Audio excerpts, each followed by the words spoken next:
me and Ryan have been officially welcomed to the jungle that is Barstool Sports. Our white whale, Sidney Crosby.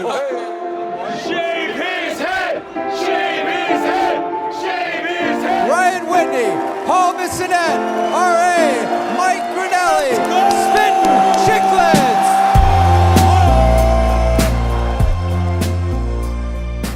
What is up, folks? Welcome to a very special episode 554 of the Spittin Chiclets podcast, presented to you by Pink Whitney. Playoffs are right around. Playoff Pink Whitney. We're drinking it. We're watching it during the playoff games.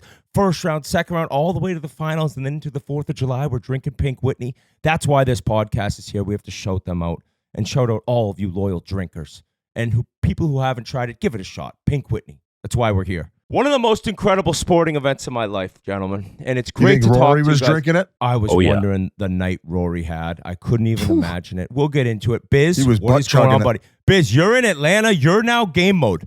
This is game on for you. Playoff hockey. That's how you know. That's how you know the mustache. Oh, That's the how you Muzzy's know. back.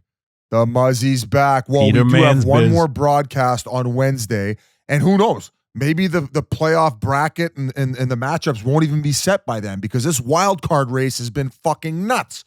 It's still going on, but Saturday is playoff opener, and we'll be hitting the ground running. I can't wait. And then for us at TNT, we get a 3-day break. So Sunday, Monday, Tuesday, it's on ESPN. And then that's where the real chaos begins for us. I think we have days where there's like 3-4 games staggered. Like it'll be full on double chugging Red Bulls. And we are very, very excited. But before we get to hockey, our main man Jans was at Augusta. I'm not the Augusta guy. Okay. No, you're No, not. I almost think you dislike Augusta in a way. No, I feel like after you're switching. After watching this past weekend, I'm back on the Augusta train. I will say the course looked in immaculate shape. I've never seen bunkers so white. First So year at it this looked point- good. First year it looked good. Hey, at this point, still haven't seen a fucking squirrel though. At this point, if I did get asked to play there, I would consider going. I would consider putting my pride aside and going to Augusta and chopping up that course. People were saying if you're a regular golfer and around like a 10 handicap that you wouldn't be able to break 100. Yeah, right. I don't know if you could break 200 from their Yeah, you'd be- tees and on like Sunday pins. I don't know. You don't 200 you think might so? not be sniffing. No chance. That's a big number, but the putting, the water. Yeah, I think you're 185 over under, and I'm taking the over. Come on. I bet you I could shoot better at Augusta than I did at Whisper Rock. I could break 120 at Augusta. So JJ Watt played it today, and I believe he shot a 101. But they played the members tees. So I think I'm going to guess, 800 yards, if not 1,000 yards shorter. And he was pleased with his score. But for you, playing the back tees, yeah, you're over 200. Okay. Right around your playing weight.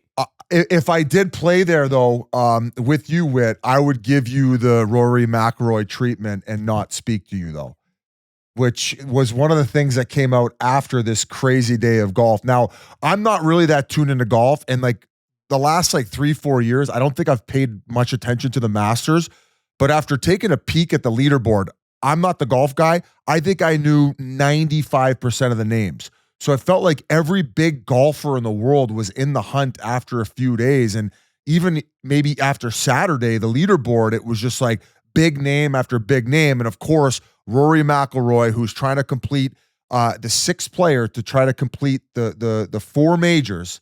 He was Grand in the Slam. lead going into Sunday. So I'll hand it over to you and Jans. Jans, you were there, Thursday? Hold on. Before Jans goes, Okay. there are people who sometimes don't like golf. Fast forward 15 minutes right now, 10 to 15 minutes if you don't want the golf talk. But no, if you do, I ain't got no respect for you because I think that was the greatest sporting event, one of them we've ever witnessed. But Jans, take it away first because it was your first experience being there early in the week. Were you as blown away by the undulation and the size of the course as I was? Whoa. What the fuck Buddy. does undulation mean? Up and down, Don't worry baby, about it. hills. Oh, You'll okay. know when you play. You can caddy someday there. Yeah. Yeah. And first off, as a honorary going to Augusta guy, now that you're on the bandwagon biz, we don't want you. We don't want you there. Yeah, okay. you can They wouldn't stay. let me take my phone in, so fuck them. I ain't going. And I saw a squirrel, and I went to go take a picture of it. No phone. Loved it. You saw one? No, I didn't. Oh, okay. But yeah, no, it was because when we talked on Monday, I hadn't gone over to the course yet. Actually, that day it got rained out. We were going to go over and walk around a little bit. First off, shout out to my buddy Frank Marzano, just the absolute plug there. Like, had everything dialed up, had the plane, the houses, the chefs at the house, the passes to everything. Wow. There was this place that we went to. It was called Map and Flags, maybe the coolest spot ever to, because it's just outside the gate, so you can go in and out and go in there, grab food. There's food everywhere. You don't have to pay for anything. There's no lines to go buy stuff in the concessions. You have your own concession? Own concession, your own swag shop. It was unbelievable. Is it partly owned by Augusta?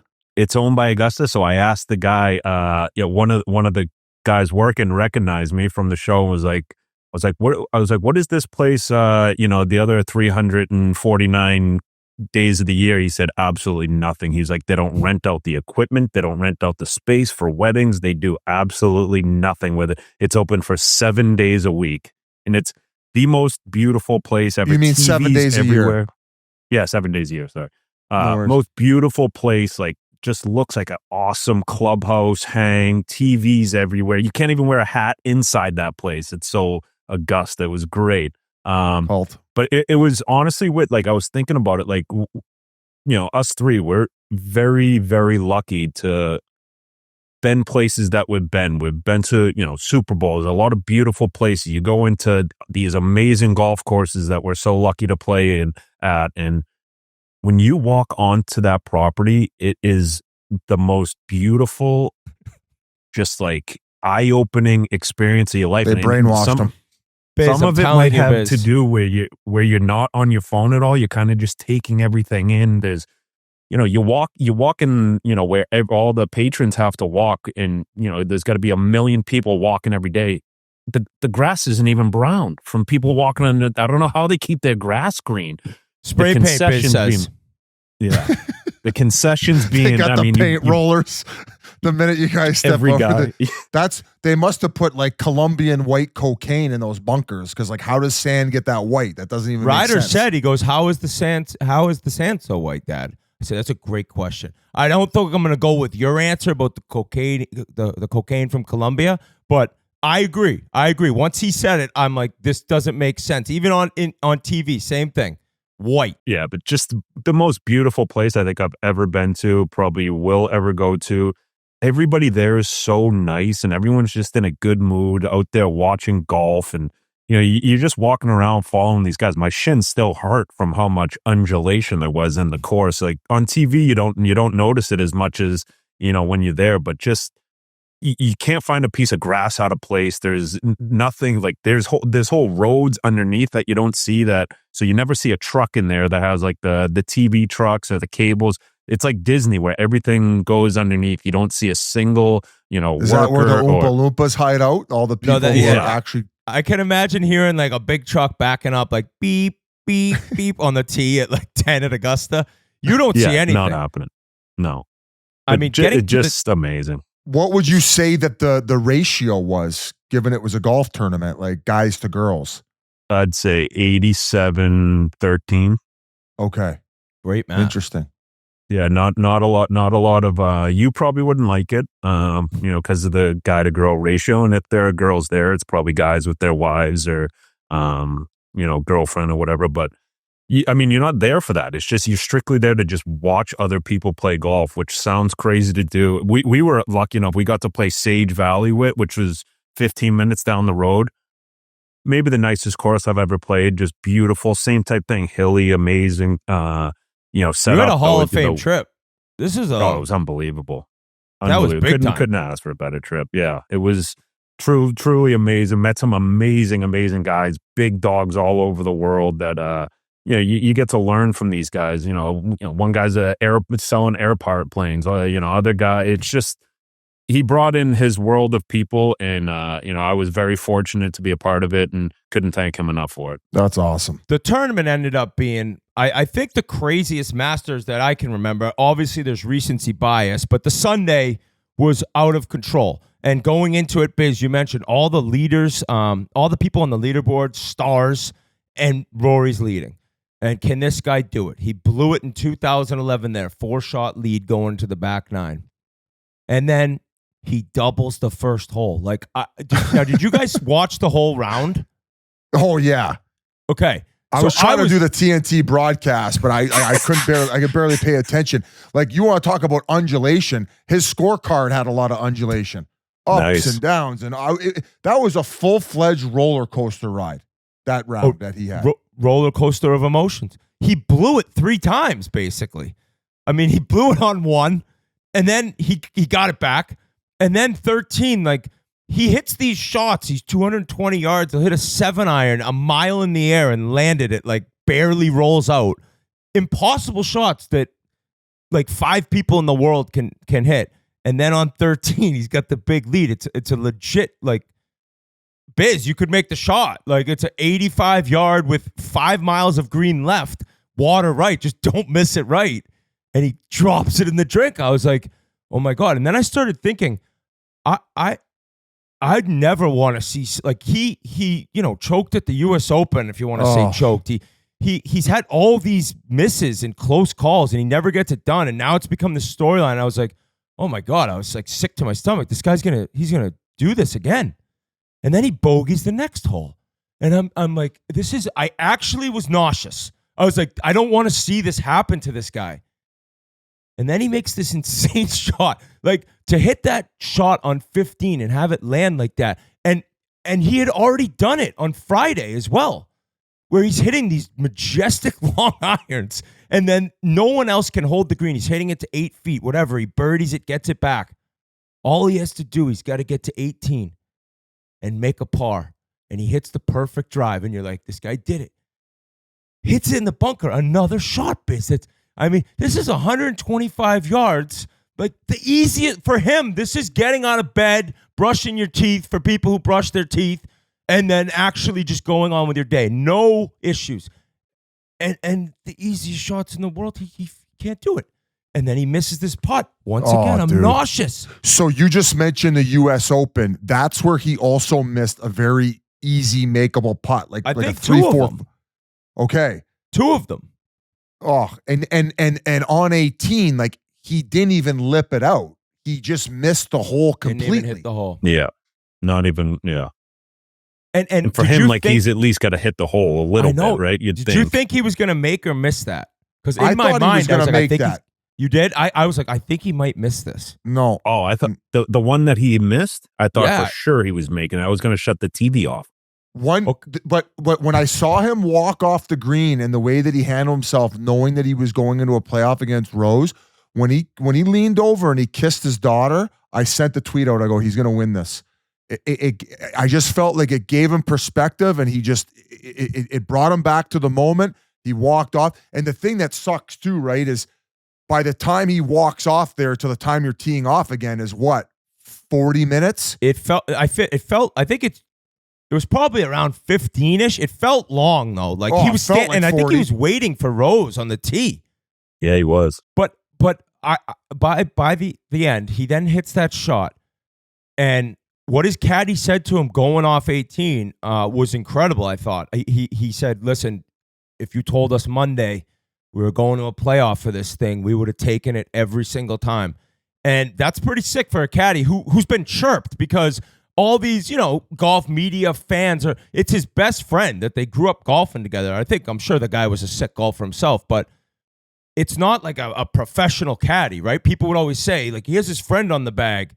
Well, he came in pretty clutch there to, like, really calm him down. I agree with us seeing his daughter. No shit. They were like, you're saying like golf media was basically trying to talk him off his caddy, kind of like Tiger had the guy with the mustache for a while, and then he ended up moving on past him. You're saying that people were trying to pressure him into changing, and he's stuck by his guy. I heard something that he met him on a putting green when he was 7 years old. Right? Yeah, Is that how they at their club? Just like I think that then they played golf together. I saw a video of that was on Twitter today. Rory was playing in a pro golf tournament. He turned 16 2 weeks prior, and this kid was on the bag. It was the first, I think he played in the Irish Open. So that kind of gets to my point of why this was just so incredible to watch and emotional for so many different people, all these different reasons, that this guy was this prodigy and everything came so easy to him, and he had it. He had everything but the Masters. He had 4 majors, and he's at the top of the world. And then 10 years go by. And in the 10 years, not only did you probably plan on winning 4 or 5 more of them, you didn't just not win, you were blowing it when you had the chance. He probably never had much adversity growing up. And then now it's it's not just 2-3 years, it's got to 10 years. And then the one he needs for the Grand Slam, he's just come so close to blowing it, or he has blown it on 18, but he goes and hits that shot. And I don't think I could think of a more, someone with more relief than when he won. It was true relief. He and his emotions walking it was sick how CBS, I think it was 6 straight minutes, barely a word said by Jim Nantz, and the camera just following him. And it looked like he was having a breakdown in a good way. Just I can't believe this happened. It finally happened. The weight of the world off his shoulders. I was so happy for him. And I've kind of flip-flopped on him a little bit. But in the end, when it came down to him having a chance, I couldn't help but really root for him. I think someone said it on TV yesterday that he's been over in the U.S. for so long. U.S. has kind of adopted him as our own. And Biz, we were sitting at lunch a couple of weeks ago, and he's one of the best golfer, if not the best golfer in the world. He comes up to our table, a bunch of nobodies, and introduces himself, says hello, talks to us for 10 minutes. The guy that doesn't need to do that. So I think he's a very easy guy to root for. I as much as I'm fine with those guys going to live and making their money. What him playing on the PGA Tour, what that's meant to him, and the pride that he has for it, like we do with the NHL. It's when someone has that much pride in their sport and what they do and how they want to, you always hear it in the NHL, leave the jersey in a better spot. He's doing that for the golf league, and he's not part of a team. He's an individual, but just the guy that's so easy to root for, who maybe had one of the biggest glow ups of all time too. Some of his pictures back in the day, he was not looking that handsome, and now he's getting better and better. Yeah, he's exfoliating. How about Witt going on PMT saying, if I have a feeling it's going to come down to the 18th hole, he's going to have a 5-foot putt and it might go to overtime. And it happened. Wow. What, you called that? Well, no, I by calling it, I'm just basically saying what would be the craziest moment possible. That's why the tournament, the Sunday, the amount of swings, Biz, you said the roller coaster, and this guy, Justin Rose, he's 44 years old. Nails. He made 10 birdies on Sunday's round. 1 on 18 to force it, right? Yeah, 18 to force it. And then very classy, at the end. I also thought it was cool that Shane Lowry, who's from Ireland and Rory's good buddy, he was in the hunt. And then Saturday afternoon, I think people are asking him, you think Rory can get it done tomorrow? And he's enough questions about Rory. I'm trying to win the tournament too. And I get it. And then after, Rory really kind of broke down when he saw him. And they gave this hug. You're just this guy just finally got it done. To see somebody's dreams come true after the grind, the resiliency he showed. It was incredible. And then Lowry was saying to reporters after, this is all he cared about. This is all he talked about. This is all he thought about. And then you get to just witness it all. It was incredible drama. I couldn't. That tournament was. I think that tournament and then Tiger winning, I can't really get mad that there's been some duds in there with finishes that weren't right down to the wire, because that one just made up for however many years you want. You're talking about 2019 when nobody thought Tiger was going to ever win another major, and he won it?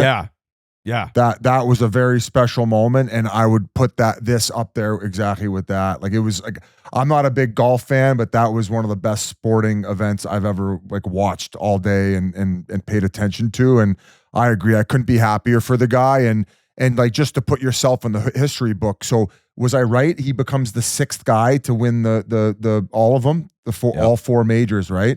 First European to do it. To think that the only one. He'll go down as the best European golfer of all time. The only guy no one has ever won them all 4 in the same year, but Tiger has held all 4 trophies in consecutive order. Is that true? Did Tiger have? I think he got 3, and then he got the Masters for his Grand Slam too. Wow, that is fucking nuts to own all 4 trophies at the same time. Like, be the guy. That's fucking crazy. But a great day for sports, and I don't really have much else on the golf front. But I said, Augusta, back in my good graces. We don't want you. We don't want you. What do you mean? You They're don't thrilled. You're part of the cult now because you went. So you have a say. Oh yeah. Yes. What did you have to do? You have to give up your firstborn for that? All of them. Oh, you got Give up no every- family left. But you got For a guy who talks about 2,500 merch? scenery, you love scenery and all these landscapes. Like, you would go there and you'd be singing its praises. You'd actually be the annoying guy. Like, look at that hill on 7. Look at that. You'd end up loving it more than any of us. So, All right. it wasn't all good news. Watching Rory win for myself, because Saturday night in a heartbreaking game, Boston University lost in the national title game versus Western Michigan. Shout out Western Michigan.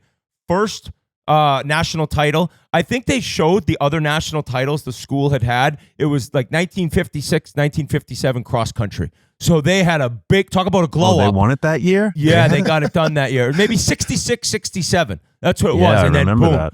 you fast forward to 2020. I ran cross country in high school. Did you? Grade school. End of grade school. Excuse me. Really? Was that all Believe it or based not. on like trying to get in shape for hockey? I just like to run. I was a good runner. I still am a good runner, even though I don't do it a crazy amount. Like, I can just pick up remember last summer when I was sending you guys like my times and shit?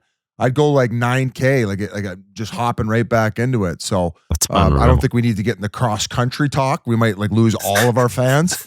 But congrats to Western Michigan, and we actually are going to bring on Merles. Yep, because he was there with the Game Notes Game crew. Notes, baby. Brunelli was there. What's up, Mer? Nothing. I can't thank you guys enough. About 2 weeks ago, you guys just lay into the Game Notes guys that we know nothing about college hockey. And since then, last week's episode, we get head coach of Western Michigan, Pat Fairschweiler, on. And then this week, we get the Hobie Baker winner on as well. So thank you for blowing us up. We're the hottest thing in college hockey right now, but just an incredible weekend in St. Louis. You sound like you had an incredible weekend. Yeah, I think he sounds pretty these good, meet and greets, actually, you though. guys Not know, bad for Merles. You guys know how the meet and greets go. You're there for an hour and a half. You're talking over everybody. There's a couple guys with too much Pink Whitney. And then what really got us, we sat basically in a fan section, like student section of Western Michigan, the Broncos, and it was the Lawson Lunatics, they call themselves. And it was just going nuts. Sorry, Whit, but we're celebrating 6 goals, yelling, screaming, high-fiving. So, yeah, the voice is gone, and I spent the whole day on the airplanes today getting the family back here to Albany, New York. That's a grind of a flight home. 2 flights with the kids. But sick kids. We're all sick. I'm rubbing noses the whole time, just giving out snacks. It's a grind. So whoever was sitting next to you guys, they're screwed. People are they're gonna blame allergies, but it's like, no, we were next to the Merleys actually on the flight home. But Western Michigan seemed like the dominant team, right? I think BU had a great beginning of the third period. They had a bunch of chances. Goalie stood on his head, but they were the deserving champs this year. And I didn't know if you had known much about them going into the season. I didn't at all. And then you see what they're doing. So kind of explain their run and how good they were throughout the tourney. Yeah, I didn't think anything of them going into the season. But as this season kept going on, they just kept winning. And they were scoring tons of goals. I want to say they were the 3rd highest scoring team or 2nd highest scoring team in the nation. And I just kept waiting for them to fall out of my top 10. I'm waiting for them to lose, but they just kept winning, knocking everybody down. And then as I got into learning about this coach, you just hear him. He's an alumni. He's just a leader of men. And I really felt confident with them going into the Frozen Four. But the first game, Thursday night, I don't know if you guys were watching, old Denver, that Denver act again, they were getting dominated. 30 to 8 shots, right? 7 shots or something. But that kid, Matt Davis, he was doing it again. And next thing you know, it's 2-2. We're like, holy shit, they're going to do it again. They're going to steal this whole tournament again. But luckily Western Michigan got that game done, and then BU I thought was in control the whole time against Penn State, but that set up the finals. But to go back to Thursday, the crowd was light. There wasn't a lot of people there. There was a lot of empty seats. The first game going to double overtime made it really long, a late night, so kids got to go home. And so we were really kind of scared about a championship game. But Western Michigan, it was 6 hours away in Kalamazoo. And like you were saying, they've never won anything. So alumni from all over the world drove down, flew down to get there, and it was the home game for them. It was incredible. They were all at the Fan Fest before. You know, we go to those Fan Fests and you shoot the pucks and you do a face painting, and the bands were there. The only people we saw for BU was your pep band. There was very few BU fans. It was just all Broncos. I feel St. Louis, an NHL town. They love the Blues, the Cardinals. I don't know about that spot for a Frozen Four. Maybe I think it's probably, helping out a city that's started really producing some good players, youth hockey wise, and the Junior Blues. But for BU alumni, I heard it wasn't great. And then when I saw that it was driving distance, the crowd looked like it was 90% Western Michigan. Yeah, it was great. They had their pep band. They had cheerleaders. You're walking through the concourse. Everybody was Broncos. I ran into a kid, Matt Odessa. His dad was actually the RPI coach when they won it here in '85.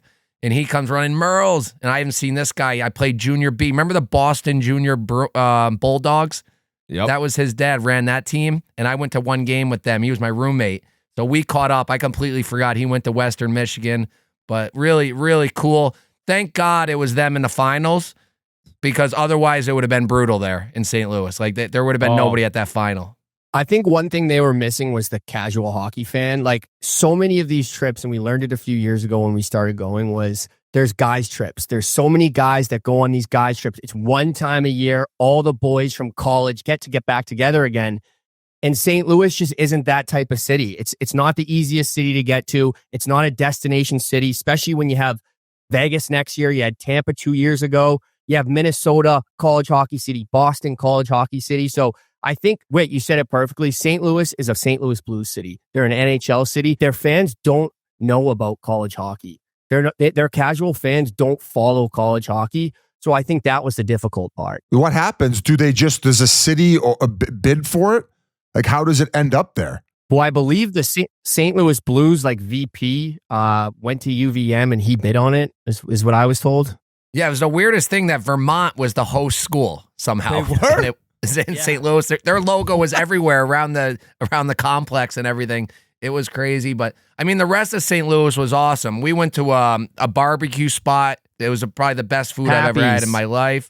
We were down around in, what do they call it? Ballpark Village, around near the baseball stadium. There's all these little restaurants, and, they're kind of like the Cubs, where they have some restaurants with seats in them to watch into the baseball game. So it's a fun vibe for sports to get down there, and then some great restaurants, some great places like this one. I think, Jans, you were talking about this spot. Oh, what's it called again? O.B. Clark's. O.B. Clark's. Yeah, they brought the cup there when they won it. That's a pretty famous local joint. Who did Western Michigan have? Because Zeev Bouillon was with the Denver team. You guys had Yzerman on BU, who's probably going to make the next step at some point. I think his draft year, was last year? And Hudson. Last year. Did Western Michigan have any studs who could maybe end up reaching to the NHL or no? Yeah, so I'll give you a little nugget. You guys won't believe this. They had 0 players getting NIL money. So not a single guy's getting money. They all want to be there, just play there. They're going to be getting change, right? Yeah, he did say that.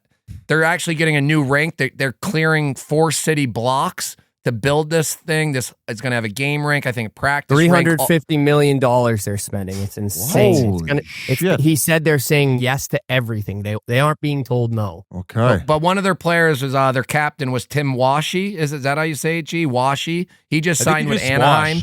And he'll be more, I think, of probably like a third line player, maybe get called up to the top 6, but just like a grinder, leader. And I feel like a lot of their players are like that. Their goalie is a star, young kid, and the bump. What's the bump kid?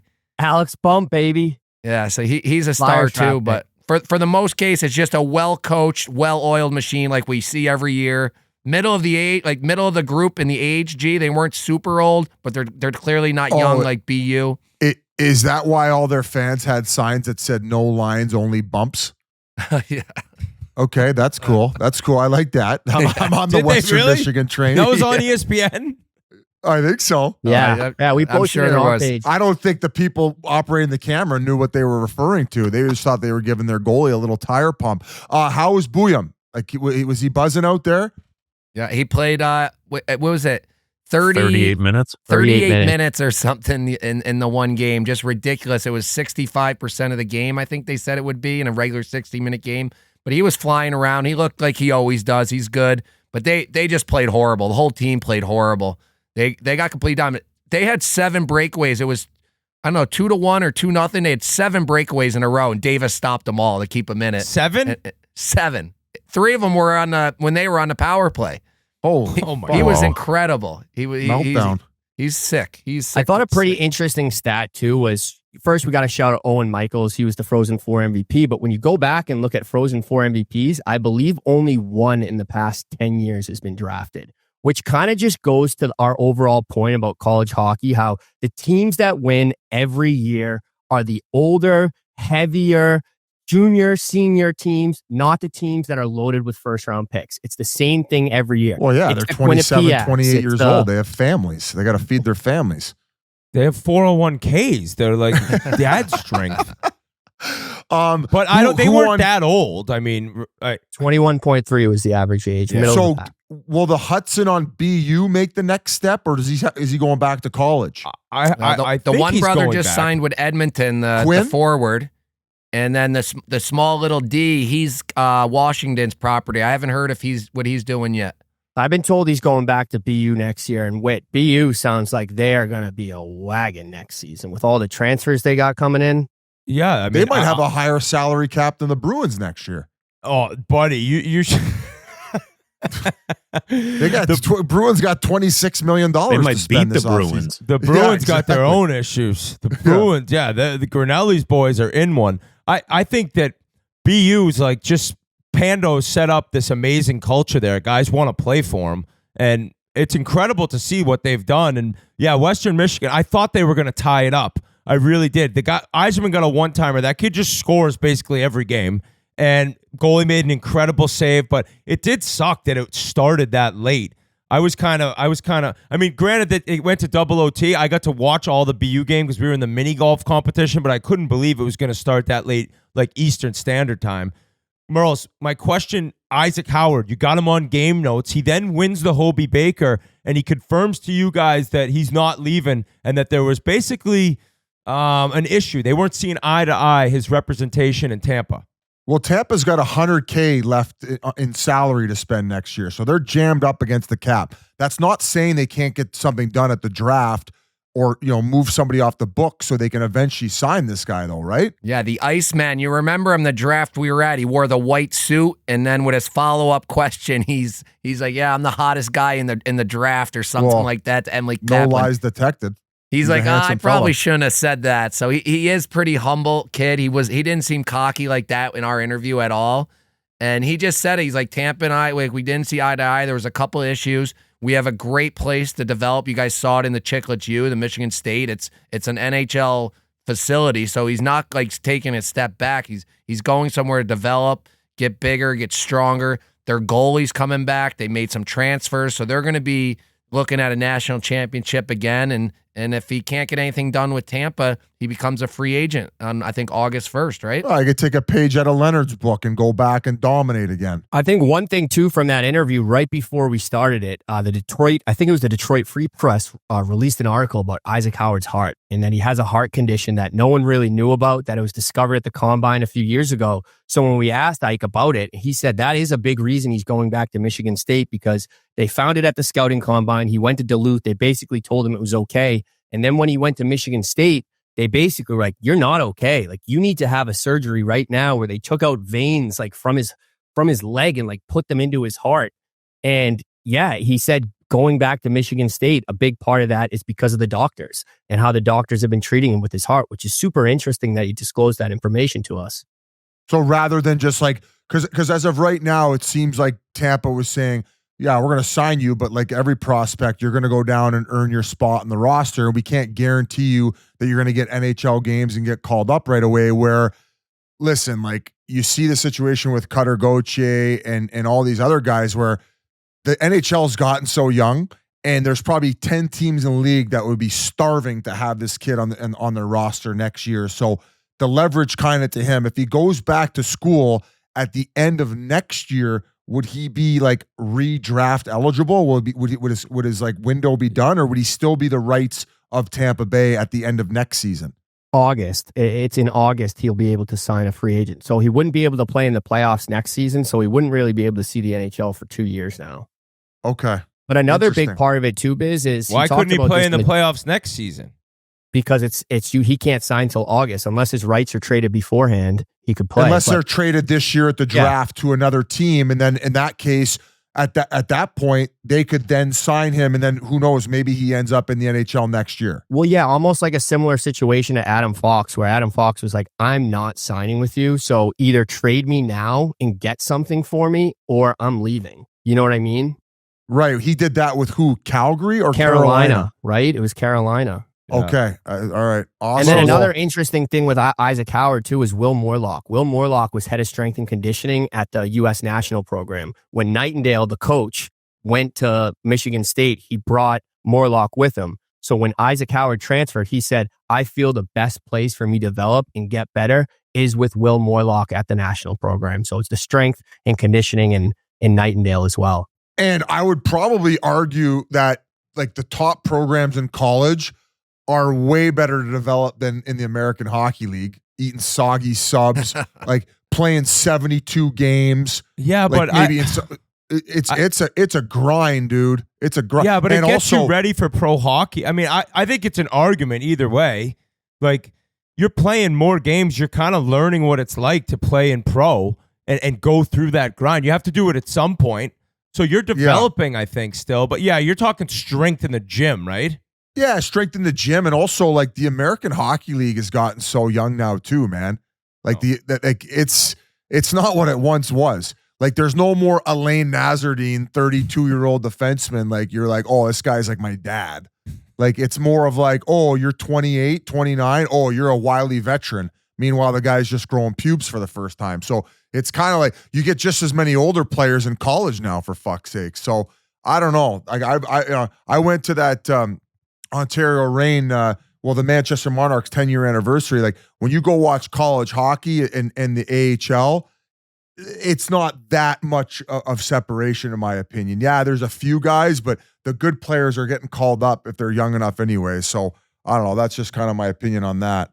Yeah, and he was a huge surprise. Basically, all weekend while we were there, everybody's telling us Leonard's going to win it. Leonard's going to win it. Even as we're interviewing him, like I kind of didn't even talk too much about Hobie because like he's not winning this thing. And I ran into Bucci afterwards, and he's the one that read the thing, and he was just as shocked. He couldn't figure out why his name was on there. Like where's the other names? Like what is going on here?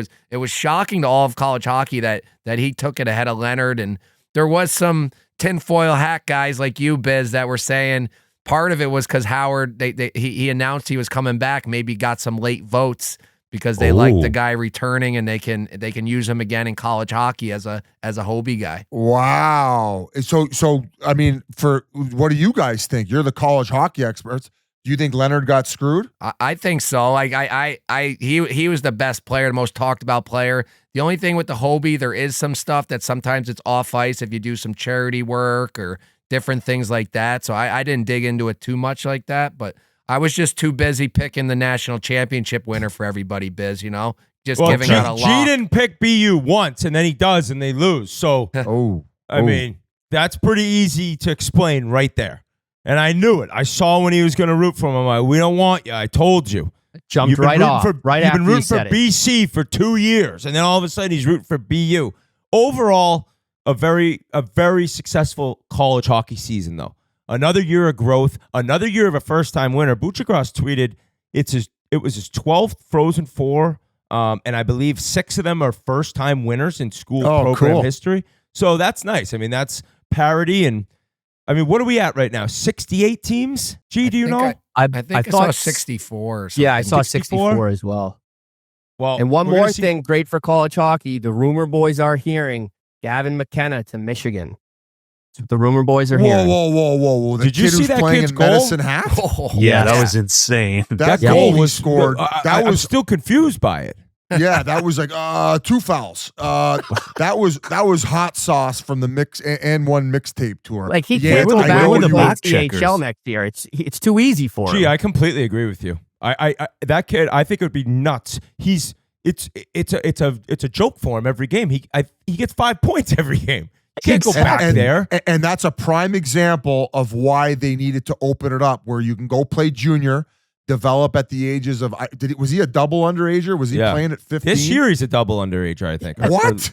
No, last year he was. Last year. Sorry. Yeah, Sorry. yeah. Holy shit. I was going to say, if he's fucking pulling off those moves as a double underager, check his That- birth certificate. that He's like poor your buddy D-man. Oh, yeah. He got posterized. But okay, well, good for him. And that pretty much wraps up the college hockey. And we're 40 minutes in, boys. It's time to get to the big boys. Yep. A lot of discussion on non-NHL, which is kind of crazy considering we're there. It's just about go time. But all these things happen, so we had to address them. But we got a wild card race all of a sudden. I believe maybe 3 weeks ago, I was like, oh, it sucks. We already know the 8 teams. Well, Gary's like this. the Columbus Blue Jackets didn't hear no bell, right? The Blues, all of a sudden, they were in. They lose like 4 in a row. What's happening there? The Wild get Kaprizov back. They get ERIK Johnsson back. They both have 14 goals combined against the Sharks in that game that they won 7-6. And now you're sitting there, and Calgary, they didn't hear no bell. Dustin Wolf. So the scenario, Biz, I'm going to throw it to you, but basically the scenario is on tonight, as you're listening Tuesday, St. Louis has to win against Utah, and Minnie has to beat Anaheim. It'll be Zeev Bouyem's first game for the Wild, too. Pretty exciting that he's getting in the lineup. If they don't get the win, one of them, Calgary could keep this thing ripping. Where do you think, what do you think's going to happen, Biz, and how excited are you to see at least the last couple games matter? I think that Minnesota and St. Louis are going to hold serve. I mean, it would just be devastating to see St. Louis go on a 13-game winning streak, or I believe it was 12 franchise record. They lost the 13th, and then fumble it down the stretch. If I had to say, no offense to Minnesota Wild fans, I think I'd rather see St. Louis make it than Minnesota if one of them drops out. Now they have been boring to watch, but you got ERIK Johnsson back and Kaprizov. That also kind of changes things too, because Kaprizov's worth the price of admission. So if they both hold serve, great. Want to see what Minnesota can do. Don't necessarily trust them in that first round series, but it would be cool to see Calgary sneak in. Dustin Wolf, obviously back in the Calder conversation. Still think it's Lane Hudson's trophy, but that would mean 6 of 7 Canadian teams make the playoffs. The only team who would not make it would be Vancouver. Now that's saying if Montreal holds serve, because there is a snowball's chance and hell chance that Columbus ends up sneaking in if Montreal doesn't secure a point tonight, and that's their easiest game, right? Who are they playing? They're playing Blackhawks. Chicago. And here's the thing. But if they don't, they got to play Carolina, right? Yes. And do you remember 2 years ago? Remember Pittsburgh was in because they had Chicago at home. Do you guys remember that game? Oh, Yep. yes. Hey, Pittsburgh just got to beat Chicago at home. Oh, they're in. And then the Layup. Islanders snuck in.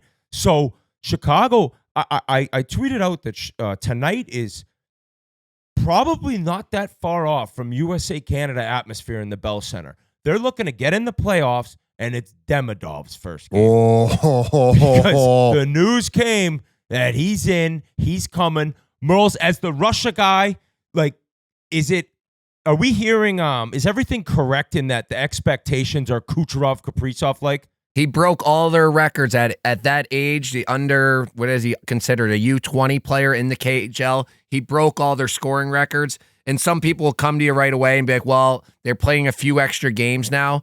He did it in the same number of games as those guys did it. Debunked. He's incredible.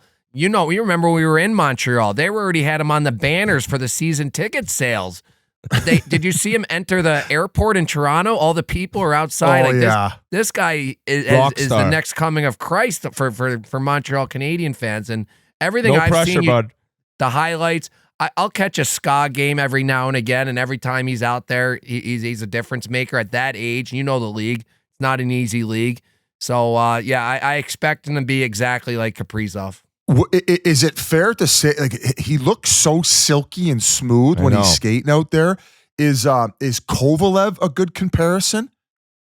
Just because, like, I just feel like the way that he moves looks like that video we saw of that kid in college where, like, the head wasn't moving and it almost looked like it was AI generated.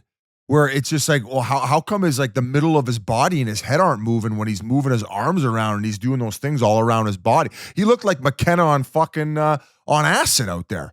Like, that's where this kid is at. So we're kind of getting this Russian invasion right before playoffs. I mean, we've been talking about Ovi the whole season with the goal chase, but now this guy's coming over. Nikishin, he's coming over. He got clearance too. So the expectations, boys, like, I don't know if they're unrealistic, but they're super high in Montreal for this kid coming in. So we are going to try to break down that series, even though it's not 100% locked in. If things do change, we'll come back Friday because we're doing 2 a week now, folks, and we'll do it if Columbus ends up somehow sneaking in.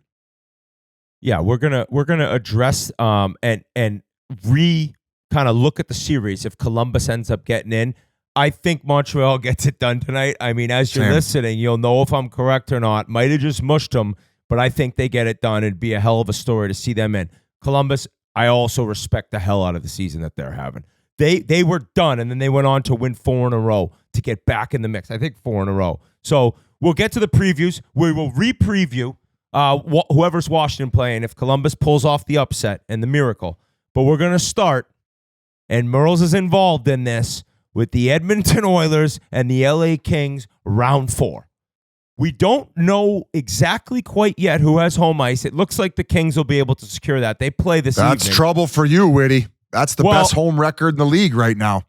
The Oilers right now, I mean, they're kind of in shambles. I mean, unless they're just completely resting guys and it's all precautionary, they're sending out lists every day of who's in, who's out, who's probable for game 1.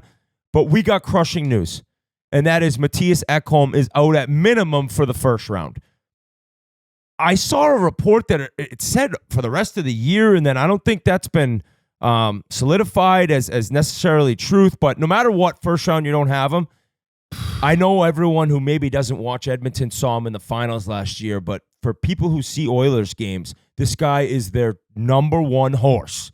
He is a beast. He's better offensively than people think, plays first pair, shuts guys down. Like, I don't know realistically. It'd be like Vegas losing Petro. That's 100%. Where he's at. He's and I think guy. Petro overall is a little better, but that's a perfect analogy. To the team, that's what he is. G sent this over to the group text today. Let's go top to bottom here. Ekholm won't play in the first round. No exact timeline. Wallman, the guy they traded for at the deadline to help out in the back end. He's day-to-day. Expect him to play game 1. Well, we'll see. Hyman, McDavid, they're not playing tonight, which is Monday right now, playing it extremely safely. Draisaitl, questionable for Wednesday, definitely expected game 1. Trent Frederick, not playing. So a lot of question marks in that lineup. And even if most of them do end up, the fact that they haven't been getting reps together leading in the way that LA has, does that not scare both of you, including you, Merles, who've been calling this LA team fraud all season long? Like, would you not look like the biggest clown in the world calling them frauds and then knocking off a cup favorite round 1? Like, come on here. Yeah, well, that goes back. I did it at the beginning of the year when they were winning all the time, and I watched a couple road games. I'm like, they are not a good hockey club. And then just knowing how the playoffs work, it's Edmonton or Vegas they have to beat. So I felt pretty confident they won't be either one of those teams until I see this Edmonton injury list. So it has not gone as planned. Yes, Vegas is the best team as planned. I assumed Edmonton would have the home ice, would have all their bodies. I do not feel good missing Ekholm. He's nasty to play against. He clears out the front. and Draisaitl not being in probably the best condition, and McDavid, although McDavid was flying around the other night, he looked in top form shape. He's fine. He's fine. He's been lighting it up. I would have been fine with those two guys, like missing the time and jumping in, but without Ekholm and now some of these other guys, I did see Evander Kane's going to play or no, Whit? Evander Kane, they really haven't said they're kind of probable, and I saw one reporter say he looks completely normal out there, and all of a sudden, dude, that's a game changer. Just physicality after the whistle shit. What sucks is guys like Frederick got hurt 6 seconds into the game. He came back. It's like, that's just brutal luck. Draisaitl came back, he got hurt. Ekholm came back, left right away. So they've tried to give it a go, which makes me think, that Ekholm's probably in one. If he came back and it was gone that quick, same with Frederick. Those ankles, dude. I mean, you're talking to Mr. Weak Ankle. I'm the weakest ankle. I'm an 85-year-old ankle. And so I know, like, when you come back and you just keep tweaking it and tweaking it. Having said all that, I'm still pretty confident. I think the more I think about it, dude, we have Leon and Connor. Sorry, man. Like, there is no. You got who are you guys starting great, in net? Fiala's great. What? Who are you guys going to start in net? We're going to start Stuart Skinner. He led us to the finals last year, Game 7. Oh yeah, and he's Kemper been awesome this year. Kemper has been awesome. Biz, Kemper's been fucking incredible, bro. I just he said should awesome. be a top 3 Vezina candidate. I just said awesome. Let the man speak, Biz. We'll get to the Kings. We'll get to the Kings. And the Kings have talent.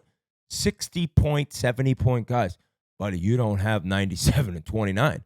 And when you get some power plays and you get those guys going and we win a game on the road, boom, we have home ice and we control our destiny, and it's 4 years in a row.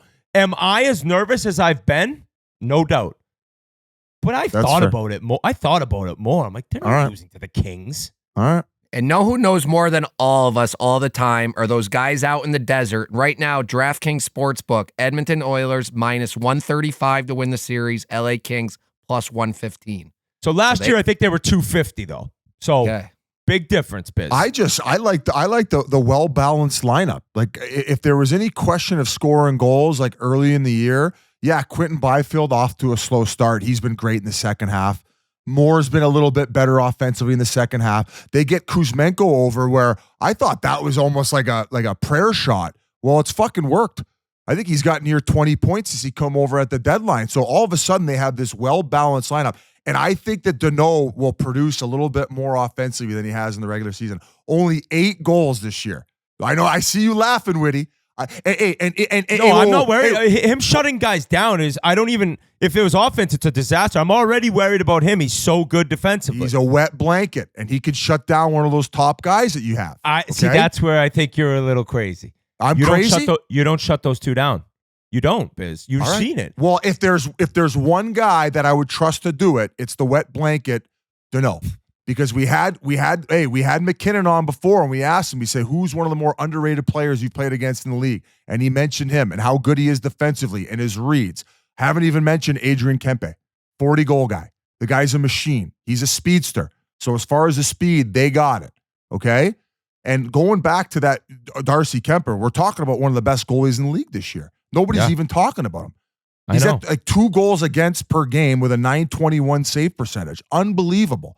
The back end, I saw Doughty didn't play. I don't know if that's a rest thing or a precaution thing last game, but if they don't have him, obviously level for concern, but I'm pretty sure he'll be right back in the lineup. So as far as you guys without Ekholm, I like the back end of the LA Kings a little bit better. Gavrikov, that guy fucking plays down the neutral zone better than anyone in the league, or just as good as anyone in the league.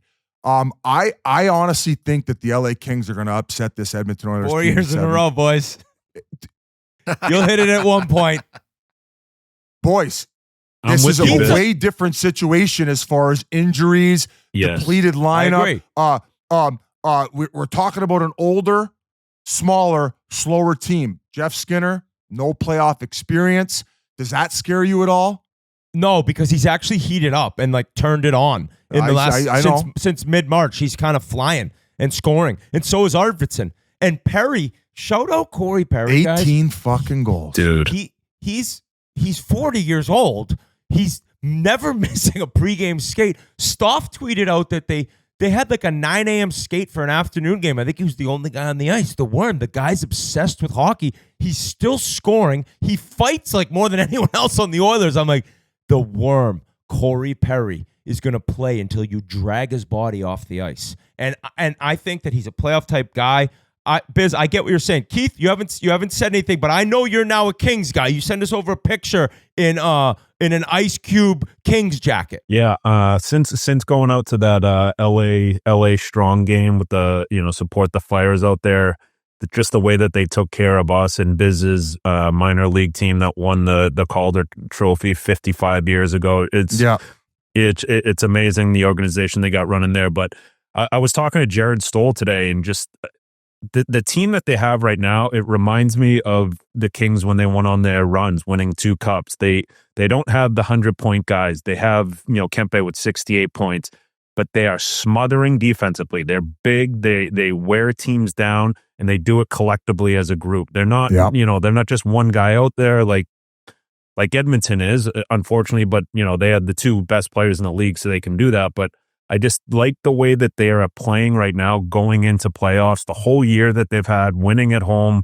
having the best record at home. It's a team I wouldn't want to play if I was a fan of, like you guys with Edmonton. It's just, there's a lot of uncertainty up north, and it doesn't look good. But it also could be, the Connor McDavid where the Michael Jordan in him comes out, where he's like, you know what? And that's when I took that personal, and he goes on an absolute heater. So he obviously scares me. Leon has been Leon all year. But I think, like you said, Biz, I think Kempe can handle the speed as much as, no one can handle McDavid's speed. I think Kempe can handle that speed, shutting him down in air quotes, keeping him limited to as little as you can. And then you got Deneau, who can, he can handle Draisaitl with how smart he is. He's a smart player, good stick, and you got big, solid D on the back end. And the goaltending, every year the best team with the best goalie wins the trophy. And they don't have to be the best goalie all year. They just have to be the best in the playoffs. You've seen it, with Bobrovsky and Vegas, who was at Thompson. Like Thompson wasn't the best goalie in the league, but he was unreal in those playoff runs. So was it Hill? It was Hill. Yeah, Hill. Sorry. That's what the LA Kings are right there. They're just thinking that they're going to run over the Oilers. They're not even thinking right. We didn't even mention Anze Kopitar. Like, they have 2 of the best shutdown centers, no doubt, the best two-way centers in the league here. Let's show a little respect. And how about the year Kevin Fiala's had as well? Come on. They got him. Guys, man. I mentioned him. They got guys. They just don't have the big guys. And those guys win playoff series. Now, Keith, Colorado does. Prediction, because I already know it's Kings. What game? I think it goes 7. Okay, it's got to go 7. And hopefully it's a home game for LA. Oh, it will be. It looks that way. Biz? I got Kings in 7, boys. Murr? Oilers in 6. Oilers in 6 as well, because I actually don't want this going 7, because what you mentioned, they're going to wear the shit out of the Oilers. They are going to be physical. They're going to be all over them. Warren Fogle coming back. He had a great year for LA. That's another guy, like a depth guy. I think he might have led their team in 5-on-5 goals or second. I think a couple weeks ago you mentioned that stat. So the longer it goes, the worse for Edmonton. So I'm with Murr, Edmonton in 6. Kind of wish that they were playing someone else just for excitement as a fan. But I looked, and if it was 1 through 8, 2 versus 7, and that way I think they'd be getting Dallas. I'd rather LA personally. So we're moving on. You'd rather Dallas right now? No, I'd rather LA. I'd rather LA. Or you'd rather LA with no Heiskanen for Dallas? Brian Boucher mentioned on the broadcast, Dallas is struggling a little bit right now. They're struggling bad. They've been outshot the last 13 games in a row. That's that's not good. End of March, or it might not have been end of March, middle of March, DeBoer was saying after a game they won, like, yeah, it's concerning how we're playing right now. And that was like a month ago, or even maybe a little bit more, 5 weeks. The no Heiskanen thing for me. So they're gonna play Colorado. Crazy that one of these teams is going home. We got ERIK Johnson on today's show, so we sat down with him. Awesome talk. We're going to throw it to him after this. Great dude. He's back in Colorado. He's confident. All the changes they made, but it's the no Heiskanen thing for me. If Heiskanen's here, I'm no matter what, this thing's going 7, I think, and it's a straight coin flip. I think since he came into the league, the Stars have played 82 playoff games. He's played in every one, averaging 27 minutes a game, and he's gone. I mean, against Colorado and this offense, how do you replace that? I don't know, Biz. Do you think you don't? It's like Colorado losing Makar. You just don't, right? Yeah, you can't. As good as Harley's been, as deep as they are, like if you look at Dallas right now, the first 2 lines, unreal. Robertson, he came into the season, he had foot surgery, didn't look like himself. He was very open about the fact that the Four Nations thing was wearing on him. Well, now that that's in the rearview mirror, he looks a lot more like himself. Rupe Hintz, he fucking flies. We know what we're getting from Rupe Hintz, and he's got great chemistry going with Rantanen, okay? You look at that second line. Yeah, they lost Seguin, probably one of the best offensive, if not the best offensive second lines in the entire year. Didn't matter. They went out and made that early move for Granlund. He fit in perfectly on that line with Duchesne and Marchessault. Or not Marchessault, Jesus Christ, Marchment, who's got the fishbowl on right now. So as good as those top 2 lines are, they're looking themselves in the mirror across the way in Colorado where they're just as lethal offensively. And then that's to me where Wyatt Johnson's been playing third line center. That is depth. I feel like Coyle can neutralize that. That's a perfect role for Coyle, and that's probably why they went out and got him, knowing that if they're facing Dallas, well, they're deep up the middle. Well, now so are we. So I think up front, it's a dead even heat. They're both going to produce their offense. They're both going to be buzzing. The Heiskanen, that's why Cale Makar is on a different planet, and with him and Taves playing basically half the game, that's going to be the world of difference. The only way that Dallas wins this series is if Ottinger plays lights out. And I think there are question marks surrounding Ottinger. I think that in the past couple years, like early on, he's been solid. But when push came to shove, he just wasn't the guy to get it done. Hey, with goaltending, the experience comes into play. And I think that he's gotten that experience. So if he can outplay Blackwood across the way, that to me gives them an opportunity to win the series. But as it sits right now with no Heiskanen, I got Colorado in 6 games, boys. I just think there's no way. Like, we're talking about a one-man breakout, not necessarily a guy who will light the world on fire offensively. He's not the 100-point guy that Cale Makar is. Why do you laugh when I say that? No, he's just putting on his Avalanche hat. Oh, he's putting on his Avs hat. But just talking about a guy who can shut down guys, he could play that 27 to 30 minutes every night, one-man breakout. It's just going to be a world of difference without him, and I don't think the Dallas Stars have a chicken dick's chance of winning that series unless he's involved in it. Who's taking it? Who's taking the reins here now? I'm the Avs guy. I got the hat on. I got the 29 jersey, but I am a OG little 29. concerned.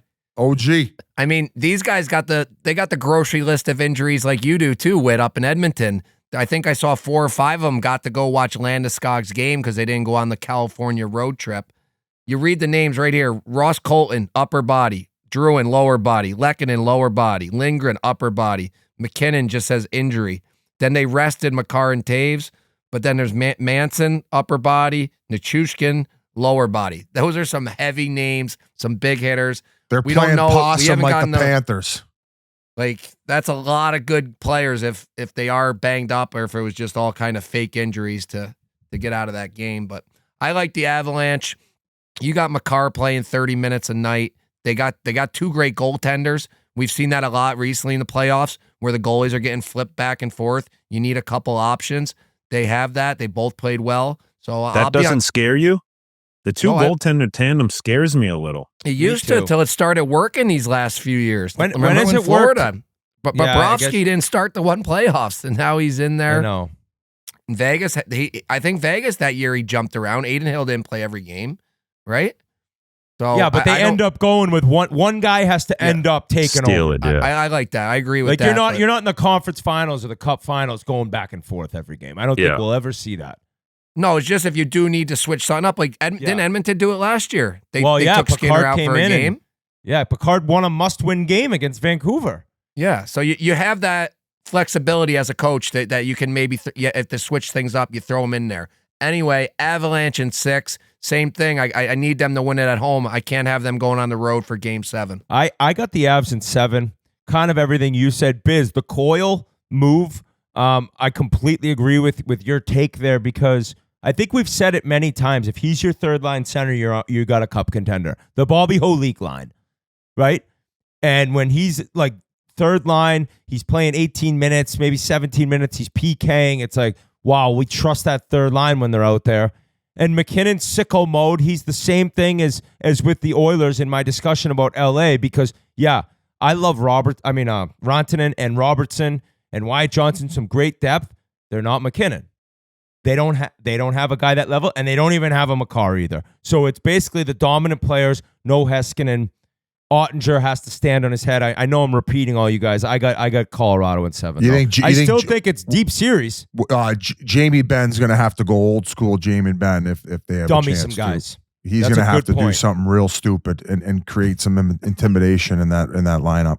For me, I'm gonna flip the script here. I'm taking Dallas. I think them getting outshot these last 13 games is going to prepare Ottinger to be the guy. And like you said, Biz, it has to come to a point for a goalie where, it's past where, he's a young guy. He's still figuring out the league. He's in that sweet spot of his career where it's now. And, he's been talked about. He's on the Four Nations teams. He's going to be on the Olympic team. He's talked about as, one of the elite goalies in the league. And, I think it's his time to steal a series, and why not do it the first series against one of the hottest teams in the league, and staring down the barrel of two of the best players to ever play the game. So I think for the Dallas Stars, same way I think LA can kind of bully some teams with Marchment and Jamie Benn. I think they can wear a team down too. I don't think Nate and Makar really get affected too much by that, so I might be contradicting myself a little bit. But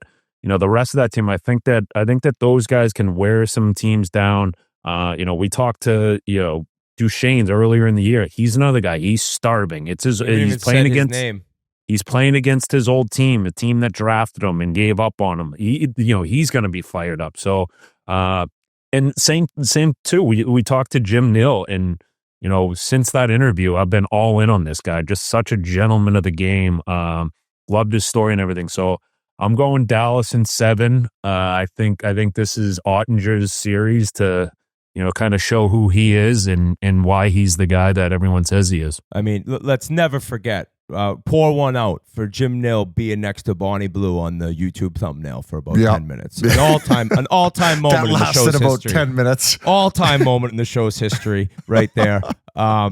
So I guess that kind of leads us into what you just mentioned, Yant. Sorry, Mer, go ahead, buddy. Yeah, I'll just wrap up. The DraftKings has it as a complete coin toss, -110 for either side, so they don't know who's going to win either. Wow. But I do have a real good report for you guys.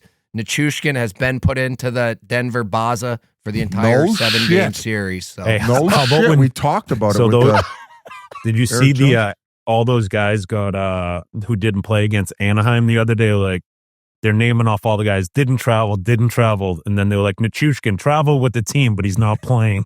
They got him in the holster, just not letting him any freedom. In other news involving a Russian, and this is just a quick hitter, Ivan Demidov has his first NHL point, an assist. Okay. The Canadiens are up rolling, 1-0. baby. It is 7:19 Eastern. Before we throw to EJ, what time did the game start? ERIK Johnson, we have to bring up Landeskog came back. Yeah. He came back. What an amazing experience. It looked like the arena was just buzzing. You mentioned all the teammates that were there, Makar, McKinnon, Ross Colton. I don't remember the others, but when he got off the ice from his first shift, the crowd went nuts. It was so cool to see. Then he gets a goal. I couldn't believe he played back-to-back, but he gets a goal, I believe an assist as well the next night. So just incredible resilience. We talked about the Rory resilience. This guy is no different. 3 years since he played hockey at any level, and it was amazing to see. So we talked to ERIK Johnson about that. I think it's time we throw it over to him right now. EJ. Guys, after the long grind of the regular season, 82 games, it's finally time to start the playoff beard. In business case, the playoff mustache. The quest to hoist the Stanley Cup is heating up, and the action is even hotter at DraftKings Sportsbook, an official sports betting partner of the NHL. The postseason for the fastest game on ice is here. If this is your first time experience in betting on playoff hockey, strap in for an epic playoff run. If you're new to the game, wait until you see the action, the overtime, the hit. It's super easy to get started at DraftKings Sportsbook. Try betting on something simple like picking a team to win a series or a game. Go to the app, select your team, and place your first bet. It's that easy. And if you're new to DraftKings, listen up. New customers bet $5 to get $200 in bonus bets instantly. Download the DraftKings Sportsbook app now and use code Chiclets. That's code Chiclets for new customers to get $200 in bonus bets when you bet just $5. Only on DraftKings. The crown is yours. We are now pleased to be joined by a multi-time guest, a Stanley Cup champion, and one of 8 Americans to ever go first overall in the NHL draft. We got ERIK Johnson. What's going on, buddy? Hey, guys. I'm good. Thanks for having me. Appreciate it. Hope you're well, and looking forward to talking with you guys. Yeah, it's great to catch up with you. It's been kind of a crazy year. Awesome news for yourself getting traded back to Colorado, but I think we got to start with Landeskog, especially considering you have a horse named after him. How crazy was it? How pumped for him were you to see him back on the ice? I know some of the guys made it, but he must just be so fired up, and I imagine your team is just so excited for him. Yeah, no doubt. I mean, it's well documented, as you both know. The amount of adversity he's gone through with this. I think he didn't have to do this for anybody. He didn't owe anyone anything. He could have, sailed off into the sunset after he won the cup and wiped his hands and gone on with his life and collected his money. But he wanted to see this thing through and do it for our team and our fan base and everyone involved. So I'm super proud of him. And, with what he did the last 2 nights in Loveland on his conditioning stint, I'm just proud of him because I know he put a ton of his own money, his time, resources, sacrificed a bunch of time away from his family, his teammates, traveled all around the world to really get this thing right. So he deserves everything he's gotten so far, and it's great to see him on the road to recovery. And I think he should be joining us in the playoffs, which is just huge for us. Any capacity he can join us is going to be huge. So you're big into the horses. So why'd you just decided to name one of your horses after Landy? Yeah, I mean, I had a Biz Nasty who wasn't very good, unfortunately. Wish he Come was. on, actually?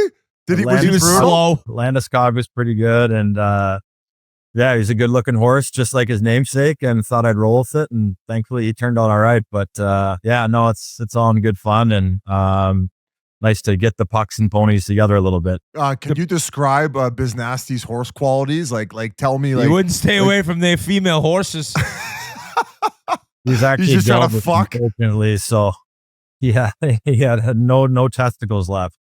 We had to chop those off. Unfortunately, I don't know if you can throw that in the podcast, but we could throw it all. We'll save the details for a different day. What's it been like having the camera crews around? Like, have they been all around quite a bit given Landy's journey? I would imagine maybe McKinnon's doesn't want that many cameras around all the time. So has there been a little bit of awkwardness and tension in that regard? Yeah, I mean, I was just poking fun at him on TNT the other night with you, but it hasn't really been that bad at all. I think he is a guy that's kind of been, following him around and going to the rink and just kind of his day to day, whether that was rehabbing or traveling or doctor's appointments or whatever. It really hasn't been bad. I think it's a cool thing. He really emphasized the human element of it all, which I think is cool. And you don't see guys kind of let the outside world into your personal life like that. He got super vulnerable, obviously. And I think it's cool because a lot of the fans, they just see, the athlete. And I think they saw a lot of behind the scenes with Gabe, the emotions, the setbacks and the highs and the lows that you often get with an athlete that you don't see as an outside fan, but you can probably relate to with things that happen in your own life. So I think that was really cool of Gabe to do that and just show the human side of it. And it's great for the game. I think it provides exposure that you might not see otherwise. And great for him for kind of putting himself out there and doing that. So the cameras have been fine. It hasn't really been much at all. I think we just like to poke fun at them because they've been around here and there, but it's great for him. We're super excited, and he played 2 games and got out of them both scot-free, and looks like we're going to have him around for game 1. That after the game, did you see the video of him addressing the team after he got the MVP? Like, he's so good at speaking and so articulate, and the fact that, I mean, it is a second language, but just for, like you said, for him to open up and probably put a lot into perspective, even for other athletes that have maybe been through stuff, to maybe now they kind of got that second win where they're like, I want to try to overcome it and make a comeback. So it's just been an awesome story. To transition out of that, I was going to ask you, like, you left the team a few years ago after you guys won it. Has there been any like more crazy progression to McKinnon's like routine and stuff? Because like, you're pretty close with them and you can ball bust them. Like, when you got back to the team this year, you were like, holy fuck, this has evolved into something like even crazier. No, I think, you guys know what he's like, intense, and he'll bite your head off if he sees the opportunity and thinks you deserve it. And but I just think he does everything with good intentions to help the team up a level or help the team win. I honestly think when he has his moments, he just sees red and he doesn't see anything else, and he almost says something and he forgets it, and it's nothing personal. It's just in the best interest of what he thinks is going to be best for the team. So honestly, what I've kind of found over the years, and as I've left and came back, he kind of dictates what he needs from his own personal schedule. Like, if the team's skating and has a practice, it doesn't necessarily mean Nate is going to skate too. I think he has that trust from Jared and the staff that if he doesn't want to skate for 3 days, he's not going to skate. If he wants to skate, he's going to skate. So he kind of has that ability to dictate what he thinks is going to be best for himself, for getting himself ready to play. So it's cool because I think you see it in other sports a lot more, maybe NBA or NFL, where guys kind of have their physios, their therapists, their chef, and they kind of dictate some of their own schedules. So Nate's kind of done that and evolved over the years where, just because the team is, going through an organized practice doesn't mean that that's going to be what Nate has to do. I mean, he's still going to practice with us and he's a part of the team and he's, our leader. And, but he's evolved, or he has that trust where he's going to kind of call his shots and do what he thinks is best for him to be at his best. So I have a ton of respect for him. He just wants to win, and then that's where he comes from. Where that wasn't the case when you were there, when you guys won it, like obviously things have changed where that wasn't the case before. And had you kind of seen that anywhere else throughout your journey in the NHL, where somebody had that type of control and he's one of the best, if not the best player in the world right now. Like, I get why he gets that, but had you seen it anywhere? I haven't. I think the biggest thing I notice is every year he's trying to find an edge where he can evolve and get better. So one year he got a chef, one year he had his own physio, one year he's not morning skating as much. He's in the pool. Every year he just kind of is finding something that's going to make him better. And every year he's gotten better that I've played with him. And, it's just a testament to what he does. Cause you see guys, that you think work hard, and then you see Nate, and it's just opens your eyes and makes you realize that, okay, if he's going to do this, why can't I do A, B, and C? So,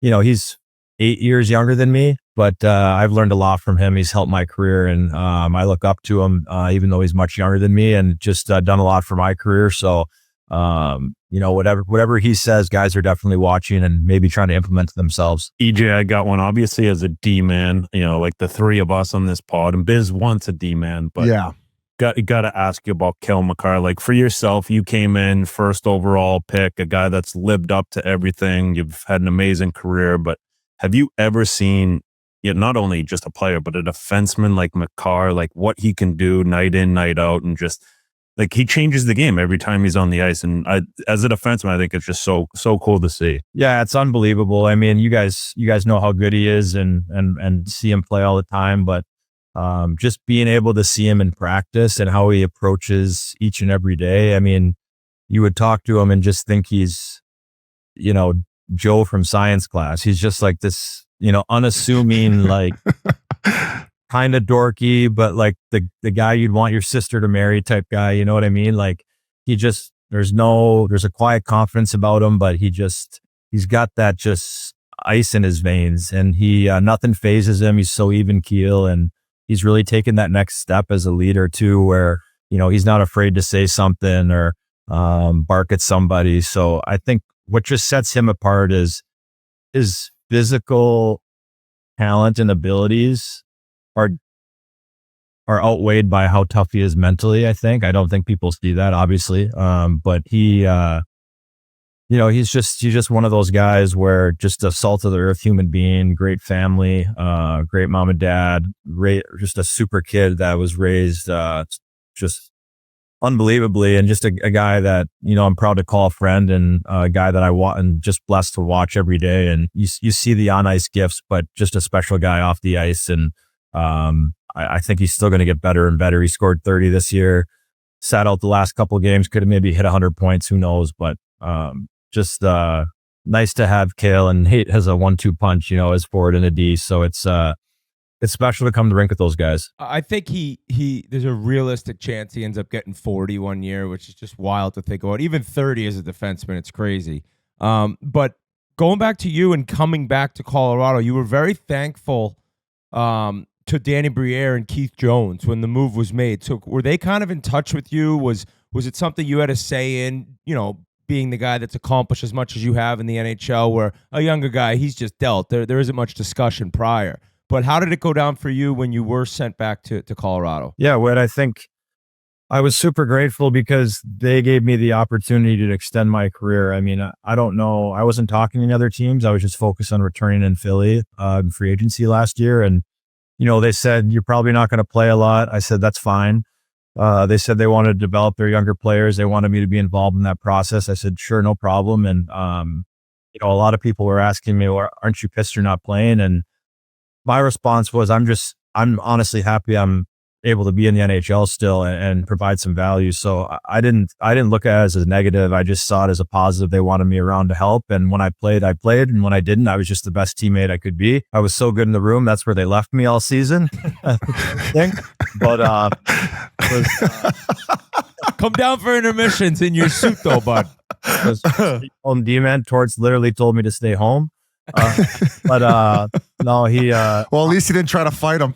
Yeah, exactly. But no, like they just treated me with so much respect, and I loved living in Philly. Anzi played there, I'm sure. All the guys had great things to say about you, and I had a ton of fun there. I mean, I woke up every day and loved my role. And as the trade deadline started approaching, Danny came to me and just asked me about it. And I said, honestly, if I can go to Colorado, I want to go there. I'm happy to stay in Philly. And as the deadline approached, I knew there was some talk with Colorado, but they needed Philly to retain some money.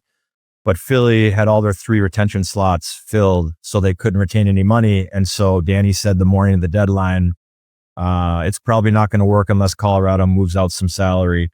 And when they traded Middlestead for Coyle, I was sitting at home, on the couch, and I pulled up Puckpedia and plugged in both their salaries, and I was like, holy shit.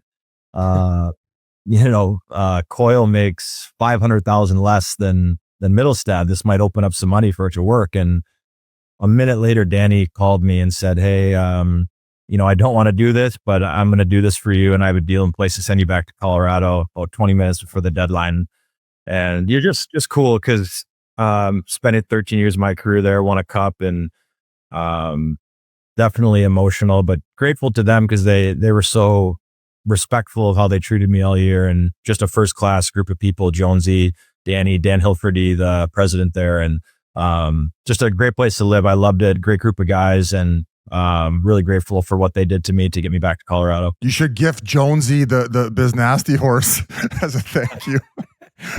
EJ, you mentioned, just accepting the role of kind of helping out the young guys and being there for them, kind of with you being on the back nine of your career. Like, is that something maybe you would want to get into when you're done, finished playing and this beautiful career of yours? Yeah, Jens, I'm not sure. I mean, maybe I kind of try and not look too far ahead. I mean, there's things that, it's natural to think down the road, what are you going to do when you're done? But right now I'm just having fun, staying in the moment, and body feels good. And if I can keep playing, try and play as long as I can, wherever I can. I'm having a ton of fun coming to the rink every day, and maybe down the road, I think if management or TV or something, I don't even know. You could be a capologist with the way that you were plugging in those salaries. Right. Him doing the math of those two deals, I would have paid to see that. Yeah, He's like, carry the one. Oh, I can't go there. My mind was just like this. Is this going to work? But no, I don't know. We'll see. Just enjoying the time right now, playing with the Abs, and we'll see. We'll see what happens down the road. I was going to hop into like the playoff picture here, and with the way that things are set up, unfortunately, all as good as your team is, you guys are probably going to draw, or I think as of right now, you drew Dallas, right? So that's a two juggernauts going at it. How do you feel about this team now compared to the one where you guys won a Stanley Cup? And how do you feel at the fact that you got to play against Rantanen and how crazy that situation is? Yeah, I mean, it's tough, Biz. It's going to be tough for Mikko. I mean, I remember coming back to Colorado last year, my first game, playing in the Eastern Conference and coming back for only one game, and it was tough. So I couldn't imagine just the playoff series and the emotions he's going to go through. It'll be, obviously tough for us to be hard on him and everything, but you got to do what you got to do to win. And we want to win, and you might as well beat one of the best. Hopefully we can in the first round to get to where we want to go. You're going to have to play good teams no matter what. So it's a tough draw, but I feel like everyone kind of has a tough draw in these playoffs. There's no easy matchups. Even these wild card teams in the West, whether it's Calgary, Mini, or St. Louis, it's going to be a tough matchup for one of those teams, Winnipeg or Vegas. So yeah, I think we have great depth down the middle. I love what we do with our center ice position, have great depth on the wings. And, you play Makar and Taves 25, 26 a night, and, hopefully we can fill in with some minutes underneath, and two goalies that can play when needed. So I love it. I mean, it reminds me a lot of 22, and now you just need some luck and things to go your way, and then you never know what can happen. It is really all about the luck. And a guy that also came over right before you got there is Martin Necas. And I guess you'd being in the West, you probably hadn't played against him that often, but have you seen some things you didn't really know about him since you came back over? Like the speed burst he ends up hitting and his success with McKinnon. I don't think it's surprising to people, but you now seeing it up close must be like, wow, he's better than I thought. Yeah, I knew a little bit how good he was being in the East for a little bit. I mean, he was a terror on Carolina. I mean, his edges are really good. He's quick. He gets to those pockets really, really fast. And when he winds it up in the neutral zone, he comes with a lot of speed, and he's shifty. And I think the next evolution for him will be taking that next step to being that good in the playoffs. And from what I've seen so far, he's going to take that step, and just a fun player to play with, a good righty. Can really slot him anywhere around the lineup. And you could play him with Nate, you could play him with Brock, you could play him with Charlie Coyle. So we just have a lot of options, and I think that's key, especially with, you're inevitable going to have some injuries. So I really love what I've seen, and he's a great guy, fun to hang out with, keeps it loose, and I think that's important to have those guys. You can't just be robots and serious all season and all playoff series. So I think he brings that element too, and just a great player. Is a great move for us. Save some cap space. Jack Drury is a great piece too, and to get Marty with that was, I think, a good piece of work by Chris. Can I ask you a random question? G just texted me and reminded us. You kept saying at the Olympics when it was in Vancouver that Witt was wearing a thong, and there was this like rumor that got started. What was the joke? It wasn't a rumor. I don't think it was just him and Kane. He was wearing one. But I wasn't wearing one this time. I swear to God, I'd retired that the year before in Pittsburgh. Oh, you did. Where were we, Witt? I remember at dinner. We're in Vancouver at some bar, and Kaner and I were like, let's fuck around with Witt. And we got on one of our phones, and I don't know if it was probably my idea. It wasn't Kaner's. And Witt, are you wearing a thong? And we just see you across the room, like look at your phone, and you're like, who the fuck is texting me this? Like, and you're like, do I have a thong? You're like checking your backside. Just your face was like, you're a little banged up, right? And me and Kaner are just howling in the other side of the room, looking at you, checking your phone. Like, am I wearing a thong? You know you're a pigeon when you're the seventh defenseman. You're just getting chirped by kids like 10 years younger than you. No, we loved you. Me and Kenner had fun with you. It was a good time. That still eats me up, that silver glow, doesn't it? You should name a horse Witty T-Bar. Yeah, Witty T-Bar. The thing goes on to just run through the Kentucky Derby, and then I have to like talk about when I used to wear a thong. It's just a disaster for me. It's a guy horse sucking other horses' horns. Hey. Like there wasn't camera phones then. Like imagine being out like that, 15 years later at the Olympics. Like we would have been. We wouldn't have been out. Yeah. I see you got a sick basement set up. Olympic jerseys and the cup painting, but did you never sell your place? No, I kept it. Yeah, I kept it. Nice. Always went back in the off season the last 10 years. And thankfully when I got traded, I just moved home and packed up my little rental house in Jersey next to the practice rink for the Flyers. And it was great. Just this is home for me now when I retire. And I was going to ask you that. That's where Nichushkin's going to be sleeping during the playoffs. That's the Baza. He must be a beauty. All good. Val's in a good spot. So fucking he's right. playing well Biz for is us. such a prick. What do you mean? I fucking love that guy, man. He's a playoff horse. Power play specialist, like so good net front. Like, what's he like as a guy? Like, is he just like, does he speak fluent English, or is he still like too hardcore Russian? And is he bigger than you? Like, you're enormous. Is he taller and heavier? Yeah, and he's absolutely jacked. He's a specimen, and he doesn't say much, but it was pretty funny when I got traded back. I got added to the group chat, and all of a sudden I get this text, and it's some weird ass picture of me from Val. He goes, "This psycho is back," in like broken English text. I'm like, Val? What the hell, man? Throwing me strays like that right when I got back. But he's just a hardworking guy. Went through some tough times that are well documented, got some help, and is in a really good place now. I'm happy for him. He spent a lot of time on himself and worked that. He's in a really good situation now, I think. And, just a beast for us. We wouldn't have won the cup without him in 22. So to have him, at the height of his powers right now, I think is huge for us. So Cogliano is now kind of a front office guy. Andrew Cogliano, one of the best storytellers, best people I've ever met. You won a cup with him. Everyone was so happy for him that knows Cogs. Have you had any discussion with him? Like, it's obviously a little different. You're still buddies, but the relationship is somewhat different when they're in the front office. So what's it like now with serious Cogs? Well, yeah, as you know, he's always serious. He had some crazy superstitions as a player. Probably still does as in the management role, but just a great guy. Really sees the game well spoken. I think, for us, he was a great leader when he played, and he's still around quite a bit. So he's got a great relationship with a lot of us. Got to know a lot of the new guys, and just has a really good mind for the game. I think he has a great feel and a great pulse on the team. So huge asset to have around, and he was a great pickup for us at the deadline when we won. And just one of those guys that you need to win, and you don't appreciate him as much until he's on your team. So great to have him around, and I think he'll have a long management career for sure. Is Bednar still as chill as now as he was the first time you were there? I feel like he must like rip the bong or something. He's like, the way he talks in his presser, I'm like, holy shit, this guy's like the chillest, calmest guy on the planet. Yeah, Biz, he's another guy where when I left, you realize how good of a coach he is, and just the even keel easygoingness that he brings every day is really great stability for our team. And like torts. I love torts too, but a little different, right?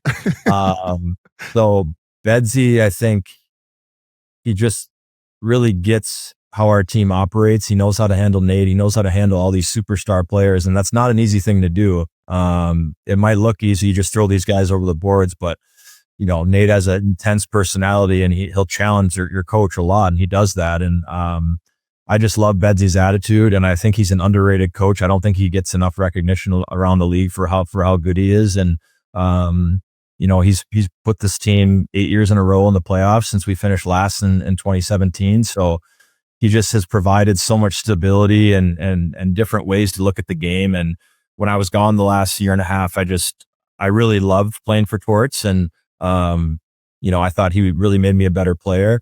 But you really realize what a dynamic thinker Bedsy is, and how he really approaches the game for our team and breaks it down. And I really appreciated him when I was gone because I saw what a great coach he was.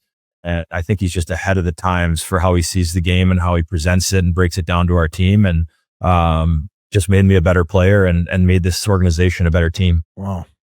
You're buzzing right now, EJ. You definitely deserve a job. He always in, is. You're kind of a media guy now, EJ. Yeah.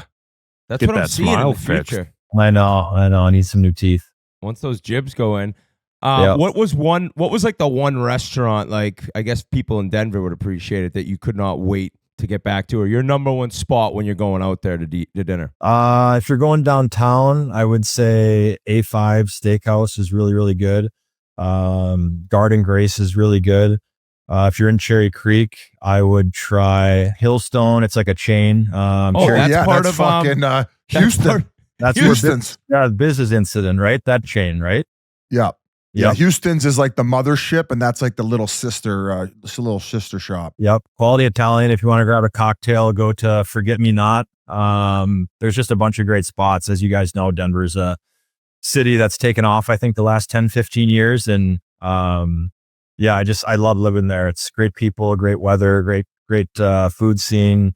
You know, you go to Red Rocks for a show, go to Coors Field for a baseball game, just a ton to do. And just a bunch of great spots in Cherry Creek and downtown. I love living there. I've heard so many good things about the Red Rocks. I've seen some cool videos of like when it's snowing and bands are performing. What shows have you seen there? And Jans, was it you who brought it up last week and we're asking about it?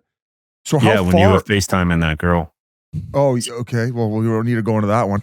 How far is it from downtown, and how often are you going there, and which shows have you seen? Probably like one show a summer, I would say. I saw Steve Miller Band there a few years ago. That was awesome. My friend Dustin Lynch is playing there on Wednesday. Actually, country guy. He's awesome. Kygo's been there. Bunch of different guys. I think I saw Wiz Khalifa there. Saw a bunch of different shows. It's a great spot. And probably 30 minutes from downtown. Just a beautiful venue. If you ever get the chance. I mean, in the morning you can go do yoga class there on the rocks. You can run the stairs. There's just a ton of different stuff for your dog.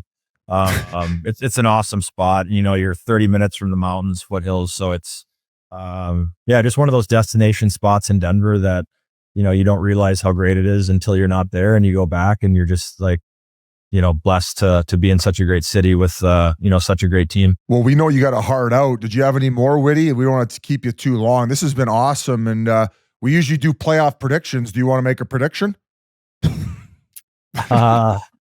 I'll say Ottawa surprises some teams. I like Ottawa. Shut the fuck up. Oh, I love that. Suck Shut it, biz. the fuck up, EJ. Ottawa surprise some Get your teams. crusty ass horses off my fucking. Yes. Yeah, you know it's coming too, biz. You scared. What do you mean it's coming? EJ, Fuck. we do have one more because I got to get the last question in, presented by Roback. Use code Chiclets at roback.com for 20% deal off your first purchase. Very generous 20% through the end of the week. That's CHICLETS on RHOBACK.com. 20% off all hoodies, joggers, and more with Chiclets.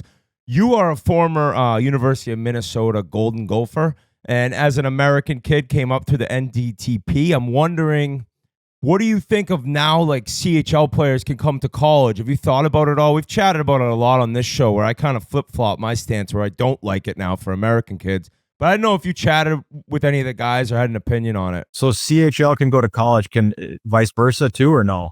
Well, yeah, you can go to the CHL whenever you want, as long as you're under 20 or 20, whatever. But now you could play for the London Knights for 2 years and then go to Minnesota. Yeah, and they considered it pro before because like in the CHL you're compensated, which was kind of a dumb rule to begin with. But now they've opened up the floodgates where, like, you could start playing in the CHL at, in some cases, 15 if you're a double underager, 16 for most underagers. But I would say 16 to 17 is the average age, where great development league to go before you end up going off to college, where I don't really understood why they were cock blocking it before. But this has obviously opened up a whole new conversation for development, at least. For me, I think it's a no-brainer. I never liked the fact that you couldn't go back. And I'm sure you guys agree, the whole red shirt thing was ridiculous. You transfer and you have to sit out a year, you miss a full year of development.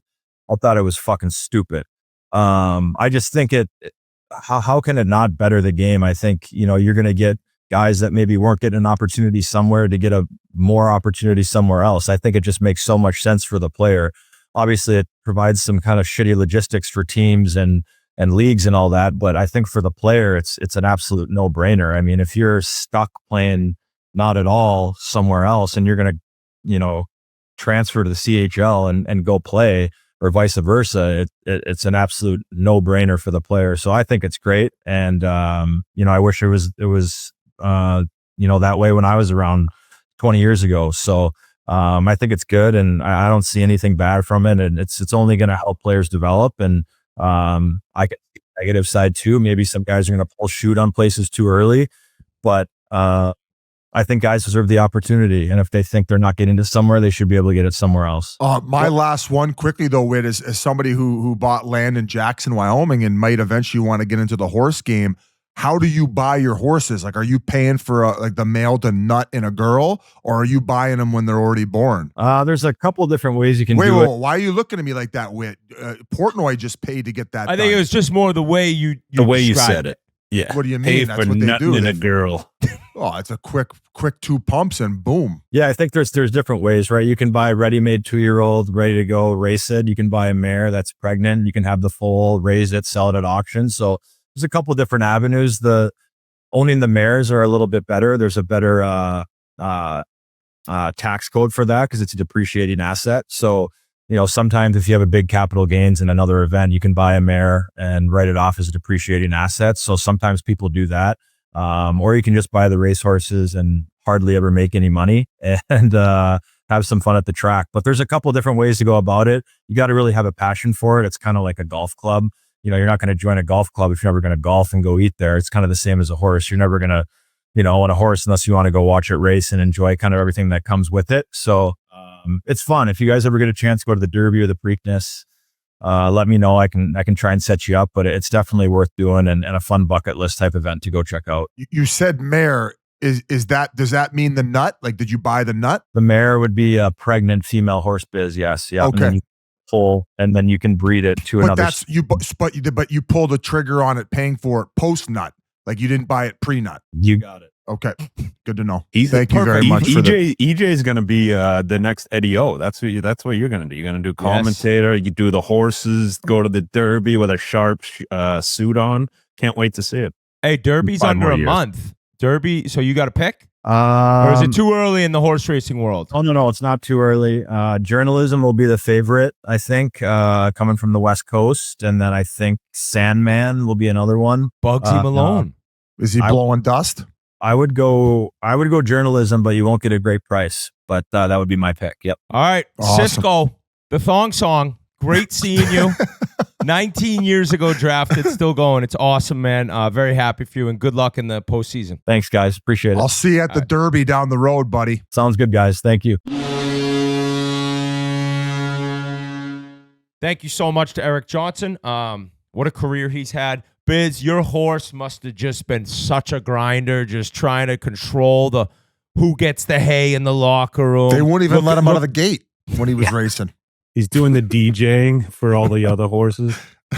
He's selling them his hay at a discount. Promo code BIZ20. Yeah, out of the back of his F-150 with towing capabilities. The trailer hitch. Yeah. All right. First time in NHL history, or I guess since the Penguins came into the league, that the Bruins, Rangers, and Penguins are not in the playoffs. Very tough situation for the U.S. market, TV-wise, on who missed the playoffs in the East. It's literally the biggest market in the country, so that's kind of a bummer. But I think we're looking at what could be the biggest drumming in the first round with Carolina and New Jersey. This is my opinion. Because it's New Jersey, I know some of you people may flip the fuck out right now, but we're bringing them on. The deranged devil fan himself. Oh, no. Roll the disclaimer, please. Warning, the following statements are about to be made by a deranged Devils fan. The views expressed are his and his only. Take everything you hear with a grain of salt because, remember, he is a deranged Devils fan. What's up, fellas? I think with the Jack Hughes injury, you have came back down to earth a little bit. unless you've been drinking some form of Kool-Aid and been looking under a hood that is a different hood than what we're seeing. What are you making of this series, Pasha Eshke? Before we get into the series, Biz, I just want to give you a little props. I thought your breakdown on Cotter's hit last night was bang on. He did get suspended 2 games, but I thought you did a really good job of breaking that down. I'm just considering you brought that up. I think it's crazy that he got 2 games for that, and that I forget the guy's name who punched Forbert in the face. Trennan got nothing. Yeah. He broke Forbert's orbital bone and gets nothing, where Cotter was clearly looking at the puck the entire time and had no time to move once Pelech ended up following through on that. That is a crazy swing as far as suspension, non-suspension, and what is deemed dirty and not. Yeah, So like I'll one was blatantly on purpose and one was a complete accident, I thought. And also people are saying, oh, he came up with the chicken wing after. No, they showed the other angle and his elbow was completely tucked when he made contact. So yeah, I agree. Completely ridiculous in my opinion, but thank you for bringing that up, Pasha Eshke. No problem. You are not that delusional. But yeah, I mean, going back to the series, listen, I think that the Devils are obviously in one without Jack. I think even with Jack in the lineup, this wasn't the year to win it. So now obviously I feel even stronger without him. The team is, they have the basis to be a wagon, but they're still a couple pieces away in order to be, to win the cup. So I think, this series is going to come down to goaltending, I think. If the Devils have any chance of making it a series, I think that Markstrom's going to have to steal a couple games. I don't love Carolina's goaltending. It's been the same story every year. Like, Freddie Anderson's solid. Kochetkov not bad, but just they don't have like a game changer in net. Now, in terms of injuries, I think Svechnikov's hurt. I don't know how serious that is, but obviously that would help tilt things a little bit more in the Devils' favor if he's out, because he's a hell of a player. The special teams is interesting. The Devils have the 4th best power play in the league, but the Canes have the number 1 PK in the league. And then the Devils have, I think it's the 3rd best power play in the league. So, I think that's going to be an interesting dynamic.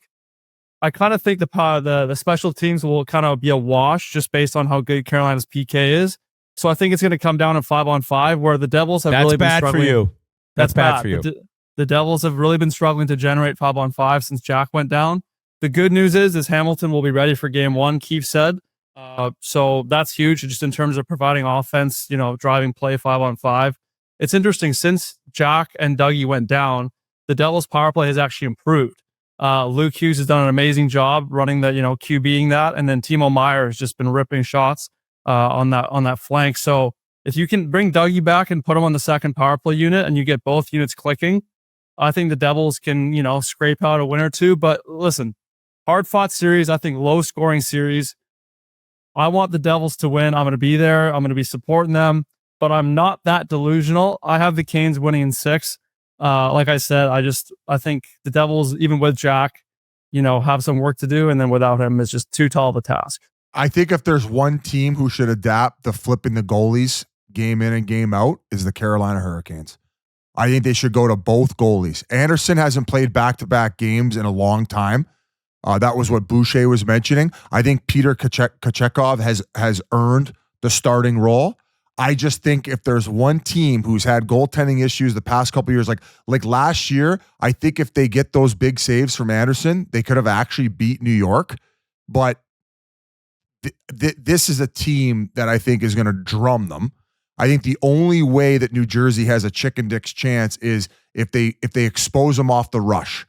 New Jersey's a very good rush team. I believe they're 9th in like how they generate off the rush, and they're getting Dougie Hamilton back. So Carolina very aggressive on their forecheck. They pinch a lot, right? And they're usually very successful at it because they're all on the same page and they're coming as one and very concise.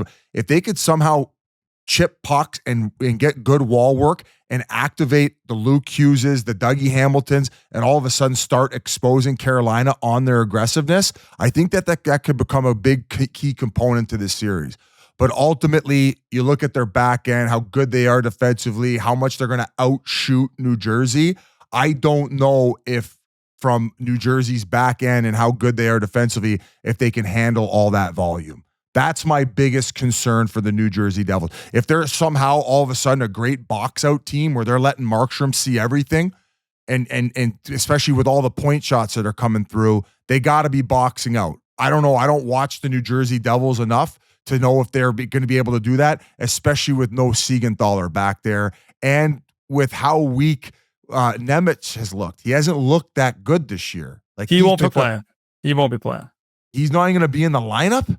No, I think, with Hamilton back, Nemec won't be playing. Yeah, he's just a whole different conversation. He's had a rough year, but like you said, I think the Devils giving up chances has not been the Devils' problem. Like, they're one of the better teams in the league in terms of not giving up high danger chances.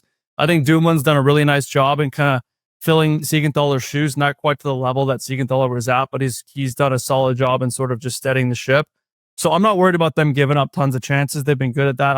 I don't see where the offense is going to come from, especially with the bottom six being the way that it is. Like, I think if they're going to have a chance of winning a couple of games, they're going to have to get bottom six contributions, which, as you guys know, in my opinion, that's kind of what wins you series. I'm a believer in, like, your top guys kind of cancel out and you need the big goals from your bottom six.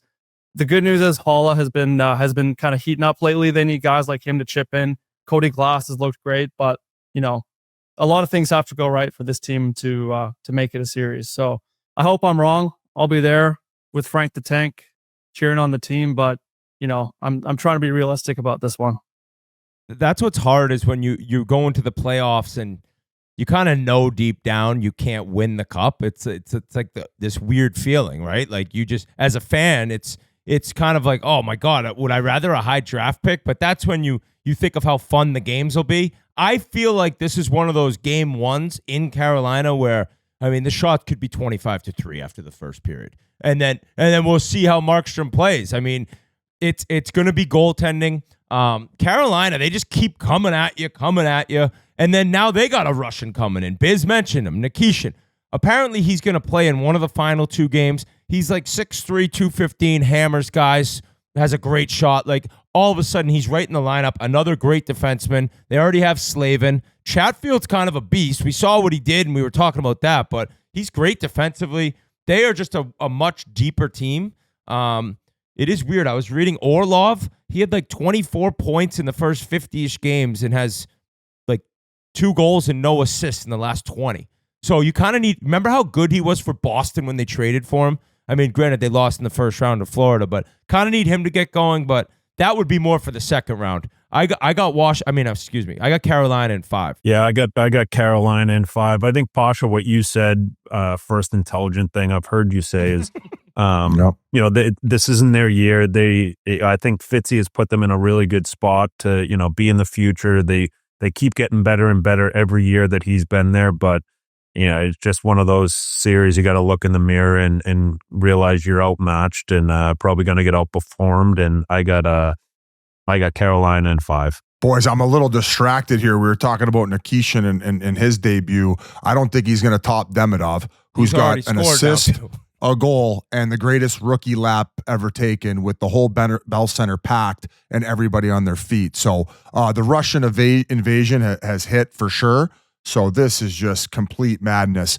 As far as that series is concerned, I agree with you guys. I actually have Carolina going to the Eastern Conference Finals. I think they're set to prove a lot of people wrong. You saw Jarvis going after PK jokingly the other day, with PK saying that they're the 8th best team in the Eastern Conference. That, I would imagine he said that because he has ties to New Jersey and they paid him quite a few millions at some point. So I think this thing's over in 5 and they're going to get some nice rest. But I'll stick with my sentiments. I think I would really, really like the flip-flopping of the goalies for Carolina. I would really like to see that. I'm going to give Carolina in 6 games. They've been limping into the finish line here. They're not looking as good as they have. I feel like Markstrom can outplay their goalies for at least 2 of the games. And to go with this Nikishin, I guess I was right on this Demidov talk, but the same thing was this Nikishin. He's awesome. I think he's even 6'4" Wit. Like, he's a monster. He looks huge out there, just like you, floating around, offensive, head up, passing, scoring. But he hits. Captain of the team, like leadership qualities. So that he's the whole package, and adding him to that roster is just mind blowing. So I will give your Devils 2 games though. Carolina 6. And keeping with the Russian invasion talk, the Devils' top prospect actually is a KHL player on SKA, Arseny Gritsuk, and there was all this talk of them trying to get him over. I think they ultimately decided to keep him for his 1 year to be next year, but I mean, they could have used a guy like him, sort of like a high-flying offensive sniper. So that'll be another guy to look out for next year. Gritsuk as this Russian wave continues. And then you don't waste a year of his deal on a year that you're not going to do anything anyways. Hopefully Hughes is back and ripping it up next year. You bring him over then, and it's similar to what Montreal's doing. But I don't think it's going to be this level unless I'm totally not familiar with, what's his name, Gritsuk? Arseny Gritsuk, yeah. I mean, I don't think he's quite supposed to be what Demidov is, but I think he's going to fill that top 6 sniper role to play with Hughes type thing. All right, so I think now there's a lot of hockey left, but I'm a lot more comfortable with them up 2-0 that we can do the Washington-Montreal preview. This is nuts because I haven't seen the highlight of his goal yet, but Demidov's assist is gross. He takes it between his legs, getting into the zone. Then he creates space and does just a ridiculous shoulder head fake on, I think, Connor Murphy on the Blackhawks, and then a sick dish in the slot for his first assist. I haven't seen the goal. What an exciting time. Montreal had no chance to get in the playoffs this year. Send me somebody's preseason predictions anywhere that had them getting in. Nobody considered them as a legit playoff team. Eric Engels. Did Engels have him getting in prior to the season? I think he had him getting in. But he's also paid by them. Fair. He's like, I always pick you guys. But now it looks like they're going to shock the world, and they're going against Washington, a team who I feel like I'm on the Merle's LA train with Washington. And Capitals fans have been giving it to me, and I get it. I deserve it. I don't know why I don't think of them as a true cup contender. I think there's a chance Montreal shocks them. Maybe that's just imagining back in time when Halak beat the President's Trophy, winning, I think it was 2010-ish. But what a season for both these teams. No one expected it out of either one of them. You got this incredible goal chase. Ovi got his .896 the other night as well. He keeps going. But Washington, guys, they are not playing well. And you want to talk about Dallas? It's double the length that Washington hasn't played well. They've given up, I think, 3 or more goals in 11 straight games. So the defense and what you need to have going on before the playoffs has kind of disappeared. Understandably, the Ovi goal chase took a life of its own, and the celebrating and just the excitement around that. But there has to be a moment of like, all right, back to what made us so good all season. I think it's going to be a great series. I think that Montreal advantage in their home ice atmosphere creates at least one win in the games 3 and 4 for Montreal. If they can steal one on the road, games 1 or 2, we got a series. I can't wait for this one. Biz, what are your thoughts? I kind of talked too long there. No, that was a great breakdown. I think that there's a strong consensus amongst a lot of people who watch and have seen the end of the season that Washington might have busted their nut too early. Right? They had a heavy sack, and it was busted with the Ovi goal chase and how it was broken. And then all of a sudden, like the amount of celebrations. And then after it's all said and done, they got the real Juicy J in the hallway with the third jerseys on. So like, it's been this like long, happy celebration. And then all of a sudden it's like, I agree with you. They have not been playing good hockey.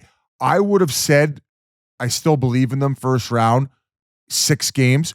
With Demidov coming in and playing the way he's going and seeing that crowd roaring, I think that it gets pushed to 7, but ultimately Washington is going to beat them. They're just overall a better team, and that's all I have to say about that. An incredible run by Montreal, but I am excited to watch this series way more now than I was probably about a month ago, knowing it was going to take place. So just a crazy run by Montreal, and they have they got the youth. They got the youth and the juice as of right now. So I'm sticking with Washington, but I'm pushing it to 7 games. For me, I'm going Montreal. I think this is the one of the series where, there isn't the clear cut who's got the better goalie. I think, Washington's goaltending's probably been a little better this year, but anyone can get hot. And I played with Montembeault. He's a guy that he can get hot. He can steal you some games, but I look at this as a coaching battle. Carberry, St. Louis, 2 guys that'll probably be up for the Jack Adams Award, 2 guys that you can tell their teams love playing for them. They know, they know what they're going to get out of their guys, and, the guys know what they're going to get out of their coach every night. And I also think Demidov playing his, I would imagine, boyhood idol, Alex Ovechkin, first series. You see him tonight, first game, he's got a goal and assist. the hype that he's going to have going into that series, playing against the grade 8, the year that he broke the record. He might be the type of guy that in his head he's like, yeah, you can enjoy it now, but I'm coming for that record in 20 years. So I like Montreal. I like the juice that they have.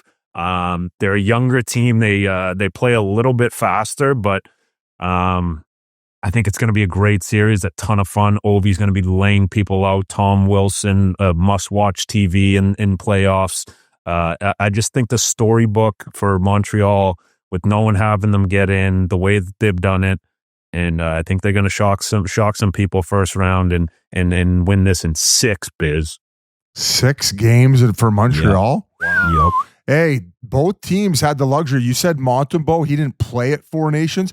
I don't think either team had a guy playing in the Four Nations, so they should be well rested, both groups, right? Mm-hmm. Like Washington didn't have one guy who went. Montreal, Monty was the third goalie. Suzuki and Caulfield were both snubs as well. So you got the Four Nations snubs going at it. Murr, what do you got on this? Montreal did, I think, Joel Armia. I think he played for Finland, I believe, as one guy. Yeah, exactly. I'm on Washington. I'm going to take Washington in 5, even though I love everything in Montreal. I just remember back when you and Army went up with Pittsburgh and played Ottawa, your first ever time in the playoffs, and you guys, you're heavy breathing, you're having a heart attack, like you couldn't believe that the level had grown so much. You guys weren't ready for that. I feel like that's going to happen in this series. These young Montreal kids never experienced it. A grizzly old Washington Capitals team that will get back to recommitted to blocking shots, playing defense, not just looking to get OV goals. So I'm gonna go for the Caps in 5. So I got the Caps in 6, and the main reason is Tom Wilson running around. I don't think Montreal can really handle them physically, and Josh Anderson can get in the mix, right? But overall, it's a smaller, quick team where Washington's going to just try to bully the shit out of them. You're exactly right, Murr. And I think that they'll be able to. The Logan Thompson injury thing or health is weird. I don't know how he is. That's kind of a question mark, but you're right, Murr. The veteran team, but I think it's going to be a good series. 6 games, and I can't believe right now, because Bedard's sitting on the bench. He's probably like, we could have drafted this guy.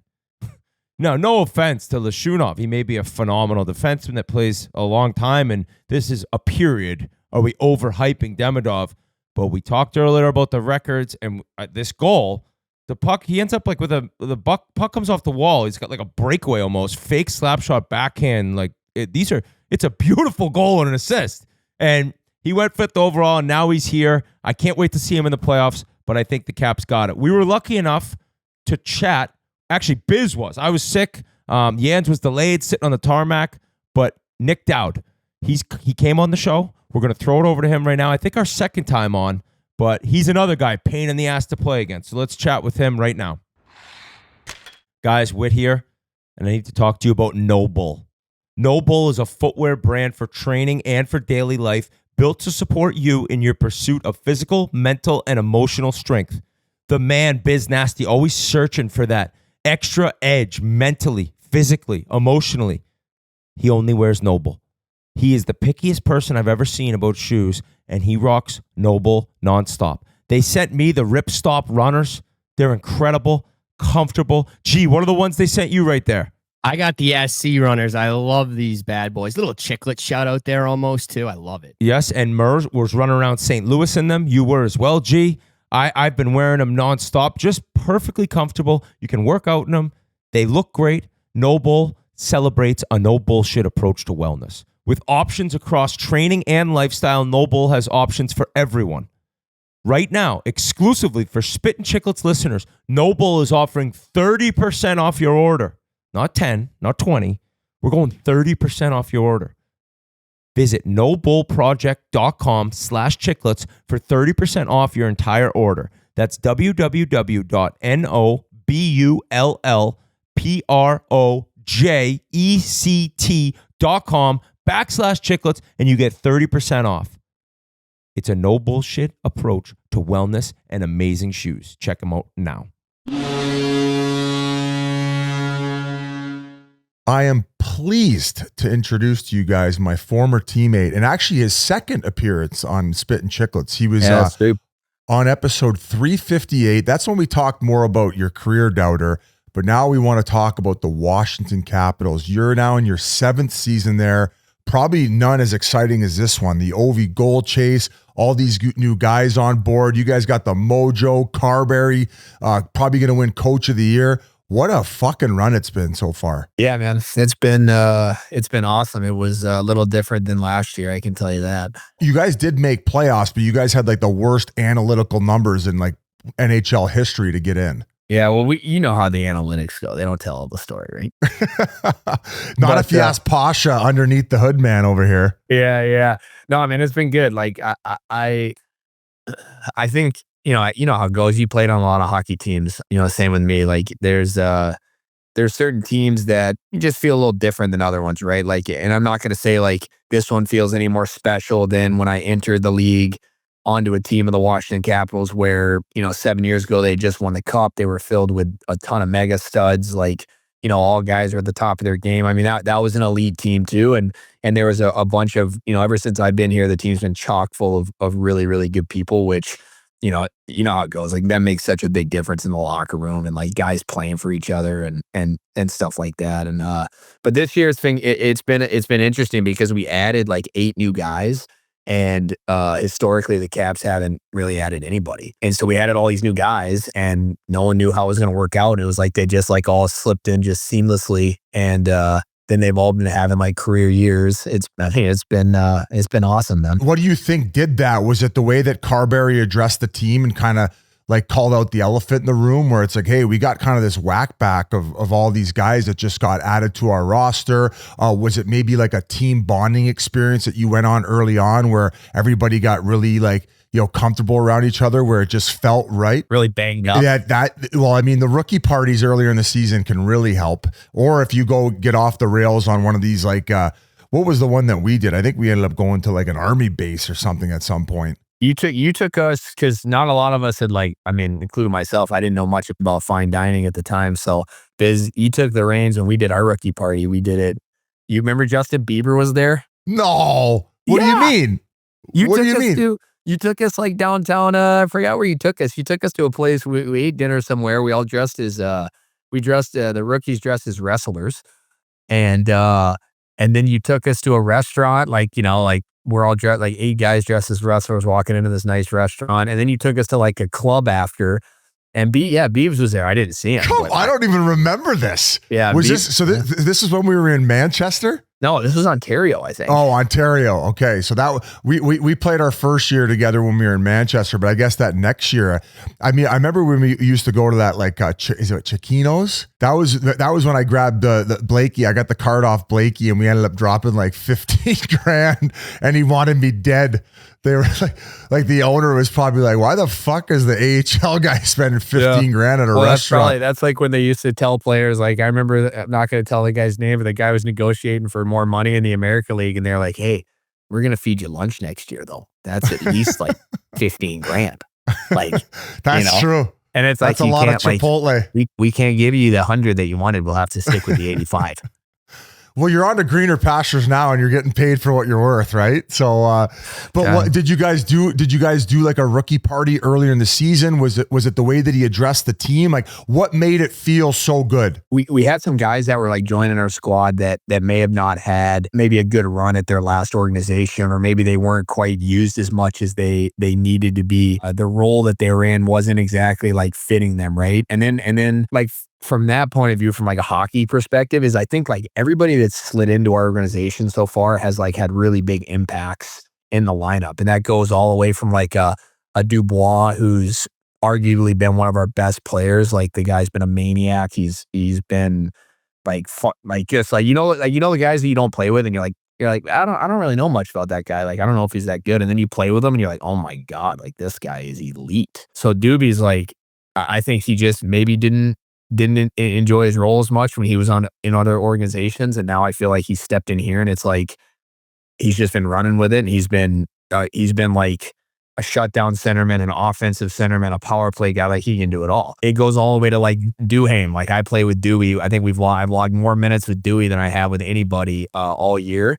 And having a career year himself, just tied his career goals, stepped into a role like with me and him on the penalty kill and stuff like that, where like guys can really embrace it. And then you go down the line, like I could go through every guy, like Ratty, Royce, Tomer, like I'm gonna forget someone in here, Chicky, like all these guys like stepped into these roles, and it's like it fit them perfectly. I feel like everyone's happy with what they're doing, and that's another big thing with like a championship team is guys got to accept their roles and be happy about it. Otherwise, it's kind of tough to ask guys to go out and block shots and do this and do that, which, I don't think has been an issue at all this year. But I mean, we definitely off the ice, we have a lot of guys that enjoy the pints and like to get together. And that makes I like to hear that. Yeah, that makes for like a great team. There's no lack of effort for guys like, texting in the group and, hey, anybody want to go get a beer? Like, you go watch the basketball game, whatever. We had like a team sponsored golf outing at the beginning of the year when we went to Columbus, when the numbers got kind of cut down to where they were basically going to be the team. We flew out to Columbus on the game day, played the game, won, which always makes you feel better. And then we stayed for like 3 days after that, which is kind of unheard. In Columbus, which is kind of unheard of, right? Sounds like punishment. Yeah, I mean, you think so, but Columbus is kind of sneaky. Awesome city. But Grinnelli's got a top 5 in the United States. Really? I don't know if I have it ranked that high, but the people are incredible there. Yeah. So it ended up being like we played this like Double Eagle golf course, which is like the owner of Columbus, kind of Kenny McCudden, who is our skills coach, who is one of the like most notorious hockey personalities like you'll ever meet in your life. Like, incredible human, but just, I mean, you need to meet. You should have him on here. That would actually be incredible. Okay. But anyway, so Kenny kind of set it up, and so we play this like elite golf course, and there's like guys are like doing things out there that shouldn't be done. There's like, guys are getting pretty after it. We don't have a game for like 4 or 5 days, and I think we rolled that into like, we went and watched like an MLS game in Columbus with the fellas, and like we got that all set up, and that was awesome. We got to watch Messi play, and we just rolled that into like another day. And then, I don't know, I felt like that was like the point at the beginning of the season where we really got to know each other, and we kind of got to step away from all the noise and kind of see what type of people we're dealing with. And it's been awesome. I mean, ever since then, I feel like guys have really gelled, and it's one of the teams where it's like, I feel like guys are like just as happy when Biz scores as when like Nick scores. Like, if I'm on the bench, if I score a goal, I'm pumped. But if I see Dewey score a goal, it's like I'm just as pumped. I feel though that there would probably be just a little bit more excitement for number 8 right now though when he gets his goals. Yeah, I would agree. How soon in the season did that chatter start? Like, was that in training camp too? Was that kind of like a part of the rallying cry, or just because he got off to such a hot start were you guys like, holy fuck, man, like we got something here to the point where this guy's going to break it this year? Because right now when we're recording this interview, he's 5 away from breaking Gretzky's record. So right now, Gary Bettman and Wayne are going to be bunking up on the road. They're going to be following this chase together. So can you believe that it's actually happening this year? And how awesome has it been just being around this group, winning, chasing for the President's Trophy, chasing this record together, and it just really seems like it's been a magical year with them. Yeah, man, it's been, there's a lot to like, that's a bit of a loaded question, right? There's like so much shit going on. And it's funny because like O doesn't, like, we joke about it, like, well, we'll be playing cards or something, or he'll be playing, and it's like talk about the great chase, and it's, history, and it's history, babe, but he honestly doesn't talk about it. He'll say that. He'll say, he'd be like, oh yeah, history.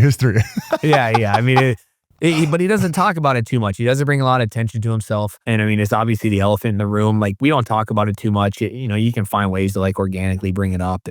But I mean, I think it's one of those things where it's like our team is winning hockey games and O is scoring goals. So it's great, right? Like, there's, he scores a huge goal against Winnipeg to tie it up and force overtime. Like, guys are like immediately pumped that we tied it up with like 6 minutes left against a great hockey team in Winnipeg. But then it's like, you kind of triggers like, holy shit, like he's got 6 more, and So, I mean, I would say it's not a distraction. He doesn't bring it up a lot. I think O probably has to think about this shit a lot more than, the Nic Dowds of the world that are playing next to him. But obviously, like, we all want to see him succeed. And we all want to be like the tiny fly on the wall that gets to be there when it happens, right? And like, it's going to be like some, you pray to God that you're on the ice for the empty netter when he's going for it. So maybe you can get a tickle on it. That'd be a nice trivia question. Who assisted on the record-breaking goal? Nic Dowd, because he wouldn't get off the ice. He won the face-off. It was supposed to change, but he stayed out there. Guy played 60 minutes. No TV timeouts. Yeah. Yeah, no, seriously. But it'll, I think we're all thinking about it, and we all just like really want him to succeed because, like I said, it probably weighs a lot more on him. I mean, the guy scored like 890? 890 as of right now. I mean, it's insane, man. And like he does that with every single person in the building, knowing like, okay, every time this guy gets the puck, he's going to shoot it, and he still does. He still gets the puck, he still shoots it, and so it's like, I think that's probably one of the most impressive things to watch is like he's still doing it. Even though it's like everyone knows he's going to do it, he's still doing it. How cool has it been seeing, I guess, kids like old enough to understand too. So his kid in some cases been sitting along the glass. So has he been in the locker room a lot? Like, I know you got what, 2 kids now? Yeah. Like, is it fun being in that mix with having all the kids around, the families, and especially like seeing like the eventually the greatest goal scorer of all time get to share that moment with his kid? Yeah. I mean, I think that's super special. I think the fact that Sergey and Ilya are right in the mix. I mean, Sergey's a little older. I'm sure they both understand, but Sergey, I think he might be around 7 now, maybe a little older. But like the guys on the glass, like high-fiving dad, like after hat tricks and stuff, like, I mean, that doesn't get any cool. I see my kid during warm-ups and I'm like, this guy's like giving him knocks after he scores his 8th goal of the night. So it's like, I mean, that's probably that's probably one of the coolest moments as a dad, as a player, getting to experience that. And I'm just like, for me, perspectively wise, like, I'm happy now that Louis is old enough to understand that like dad plays the NHL. And although like Lou treats the NHL as like, he's like this because he's like, Dad, are you leaving today? I'm like, yeah, I got a game in Boston, man. He's like, how many days? I'm like, well, only two days. He's like, 2 days is too long, where so it's like, I'm glad that he knows I'm in the NHL. Whereas, like I said, like Sergey, Ilya, they're like, they're getting to watch dad do something that no one else will do in history. And they kind of get to be a part of it, right? Like there's going to be photos, there's going to be, high fives on the glass. Like, O kind of keeps all of his equipment for like, he's going to, supposedly put it in a museum, right? As he gets older. But, I think it's pretty special. I mean, my kid wakes up in the morning, he'll come up to me like, Dad, Obi scored last night. I'm like, no, I know. He's like, he's 5 away, So it's like, I know. You're like, no shit. Dad, did you score? Did you score? No, I didn't score. You should score some more. Yeah, I know I should. Just giving it to you. Yeah. Now, hey, listen, you did get a nice little surprise from your kids, though. You were presented with the Caps Care Community Award. I saw the video. Were you surprised that you got it? Like, were you aware at all, or were you more surprised that it was your wife and kids delivering the news to you? Yeah, I mean, the whole thing. I was surprised about the whole thing. I kind of picked up on it like right before that. I might be like, okay, maybe I'm gonna win this. Like, I don't know, because they basically were like, yeah, like, Tom Wilson won the inaugural, and Tommy's like, oh yeah, and then I was like, okay, so he's obviously not gonna win this one. It's not something that you think about, right? Like daily. Like I didn't even know this meeting. To be honest, like this meeting happened right after our 9:30 film, and then like Carps is like, all right guys, we got another meeting at 9:45, and I'm like, what the. Like, why do we have another meeting? You're trying to get your stretches in. You're trying to fuck a foam roller. You got your routine. You're probably more mad than anything. 100%. I'm like, sir, because I was like, our PR guy, I'm like, what are we doing here? What is this? And he's like, we got another meeting with the PR. I'm like, all right, like, okay, like, I'm not going to be able to warm up today, and so then I go and sit down, they go through the whole thing, and it kind of starts clicking, but I had no clue. I thought maybe they were going to bring in one of the families that I worked with, that had come to the game or something like that. But then, like, yeah, like when Lou rounded the corner with that little sign, man, that was, they had all the feels, had me going. That's awesome, dude. And what exactly are you doing in the community where you ended up getting this award? Like, what was it that kind of struck a nerve with you in order to give back? Yeah, so I mean, not to do it too long, but when I was in Vancouver, my wife Paige, she's honestly the one that I can thank for all this, and I'm glad I had this whole moment because I forgot to thank her in the speech where I got the award. Oh yeah, no, you're getting all jammed up. You're like, I'm trying to get my stretches in. Now I got an award. Yeah, it's hard to roll out and accept things like that, but yeah. So honestly, it was all her. I have the platform, but it was her that got all this role, and she should really get the award. But in Vancouver, she wanted to start doing something with autism. She graduated with a speech pathology degree from St. Cloud, so she had already worked with autistic kids and families in that manner. And then we got shipped from Vancouver to, didn't re-sign there, so that kind of fell apart when they were doing stuff with Vancouver briefly.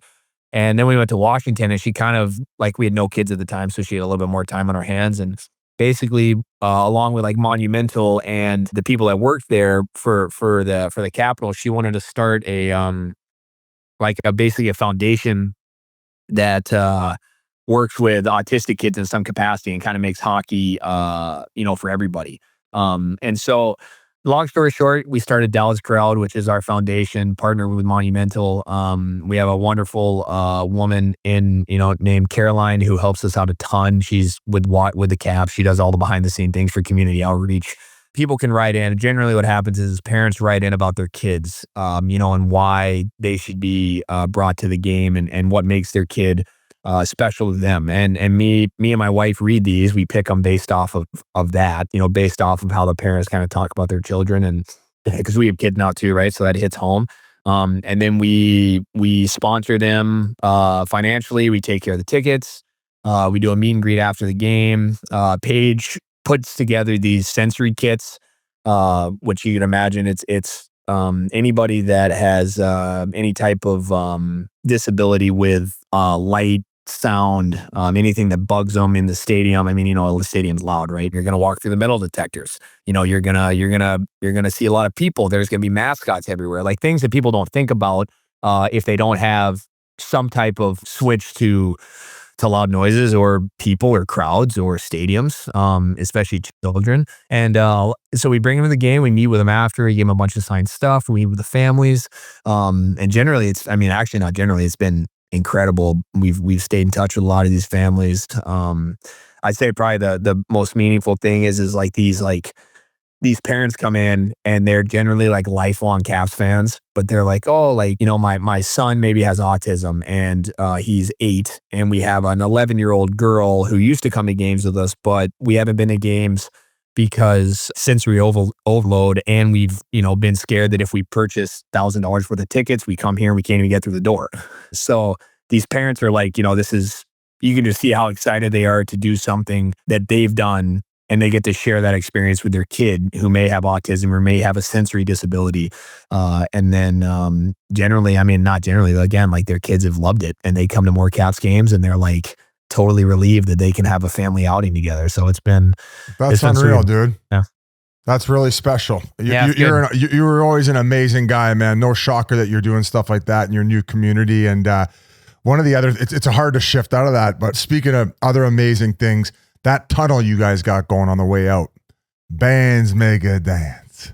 Bands make a dance. I saw all the antics with TJ Oshie and Tom Wilson. Where are you at in the pecking order, and what are the funniest ones that you're seeing, other than obviously Ovi chirping, chickering about the bands make a dance? Where did that come from? Is that a tune that's playing in the locker room? What other S&M crazy shit's going on in that tunnel that we don't know about?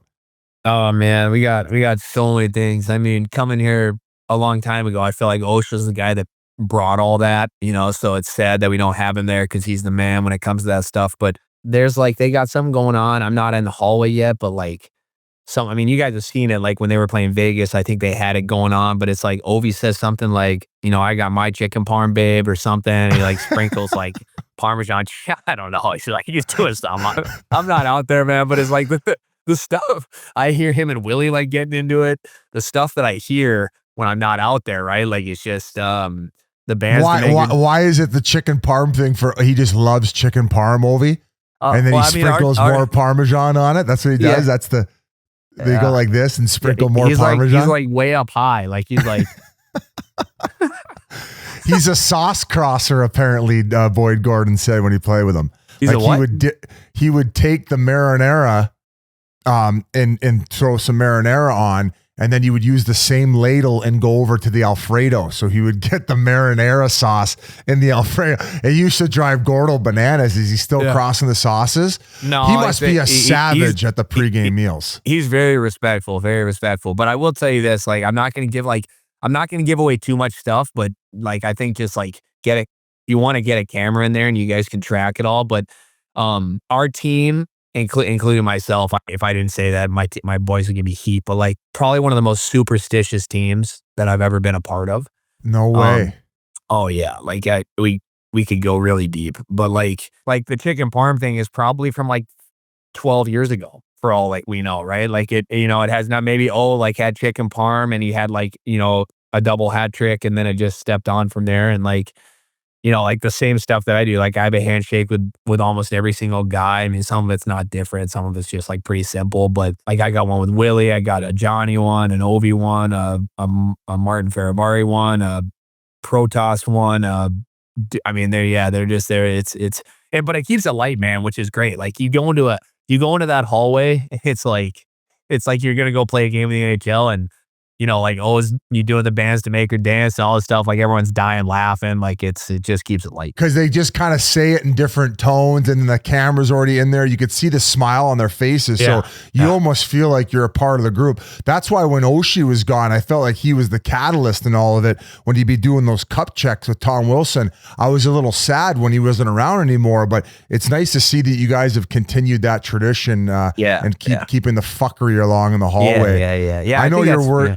Yeah. I know you're worried about all your other stuff going on before the game, so you're probably not getting too deep into the handshakes. Yeah. You remember I had a lot of shit going on. You were man, like you were a man of routine, and you were extremely professional, and you kept up that routine, and that's why you were always ready to play, and that's why you've evolved into the player you have at the NHL level. I appreciate that, man. Thanks. Yeah. We were talking about the pregame meal with the chicken parm. Is it weird having pregame meal with Chikrin? Does he have a completely different menu? No. Because there's been a lot of stories coming out about how just crazy his diet is. No more Tesla, can't sit on the battery. They're saying that he's, I don't think he's doing cell phones anymore. Candlelit. Everything's candlelit in his house. He apparently said that it's been overblown, but he's obviously been very disciplined about his approach to how he handles things, especially diet wise. A lot of it has been overblown. I mean, I think there's some stuff like said to the media that got taken and ran with, and like Chicky's probably honestly a guy who's just like, I don't even care if people say that, So he's like off social media, so he's just like, he's like, whatever, this is all noise. So he's just worried about getting to 40 rips because that's what he's basically on pace for. But no, I mean, he's a specimen, man. I mean, he's ripped. So he's a horse. Congrats to him on that new contract. I mean, I think we got, any given night, regardless of, who's in and who's out injury, like our defensive core is probably, in my opinion, one of the best in the NHL, man. They're studs. So, but yeah, Chicky, I mean, I think it all got overblown. I don't think he's, I don't know. Maybe him and the wife are doing candlelit dinners. Maybe that's what was said. And then, he kind of got blown into no light bulbs. But, he's a man of routine. He's very into. Oh, he's like you. He's like very in tune with his body. Remember, you were massaging the quads before the game. You're telling me about the QLs. You got to. Well, I was trying to wake him up, for fuck's sakes. Hey, I'm older than you fucking were then. He's trying to score 30 goals. I'm just trying to get 30 shifts in a season. Now I'm just trying to get a shot. That's how hard it is. Yeah, well, you're always defensive minded. How about this? Is it Protoss? Is that how you say it? Protoss? Yeah. Is he Russian? Belarusian. So does he speak like fluently with Ovi? Like, is that yeah? Yeah. But he's just been an absolute force to be reckoned with. Another guy who's taken a massive step. One of the best contracts in the league too. So, I mean, it's got to be fun seeing the dynamic between him and Ovi. Bro's taken along with McMichael. There's some younger guys. I mean, I'm gonna forget guys too, but guys have those two like obviously started the season off incredibly well. Helped our team win a ton of hockey games as young guy, and you know how it works, right? Like you need guys like that to step up, and those two did. But yeah, Pro's been yeah, all of a sudden it's like, man, he's like picked up like 5 steps on the ice. Like the guy can absolutely gallop. So it's it's been fun, man. I mean, he just reached 30 rips the other night, which is, I mean, it's impressive. So, but yeah, I mean, he plays with O. He plays really well with O, and he finds him, and Pro's like a great all around player. It's kind of like they rebirthed another Tom Wilson. Maybe not as squirrely as Tom Wilson. Were you guys a little surprised when he didn't make the Four Nations? I think it was something where it's like, you're telling me that like, any team couldn't use Tom on their team, right? I mean, I think the guy can score goals. He can act like there's not a puck out there if he needs to, and he's a force to be reckoned with. So, I mean, he's a great, great hockey player, great person. Like, he can fit in with any team. He's a leader. I mean, yeah, I mean, they won, right? So like, you can't really say too much, but I think that, should he be on the Olympic team? In my opinion, probably. Yeah. I mean, why wouldn't you put him on there, right? Like, I think there's a couple guys in our team that could be on the Olympic teams of their countries. But Willie would definitely, I think you should be on there for sure. For you personally with Carberry, like what did he instill in you when he first came on board last year? Like this year, you've had a great year offensively, 12 goals, 12 assists, I believe I saw. Like, what's your relationship with like him, and where do you feel like you fit in? I think, I was really able to gain a lot of traction in my career under Laviolette. I got a big, like, I owe him a lot, right? Like he was the first person. I didn't even know I was this type of player. Like, I mean, we all think we're one thing trying to get to the NHL. And then you got to realize that like, man, there's a lot better people out there that are better at this than me. So I'm going to have to figure something out. And it took me a while to figure it out, but Lavi kind of helped me figure that out a little bit. That was just back when I was playing with Hathaway and Hagelin, and we kind of turned into a shutdown line. And I kind of just stuck with that, for the last 4, 5, 6 years, whatever it's been.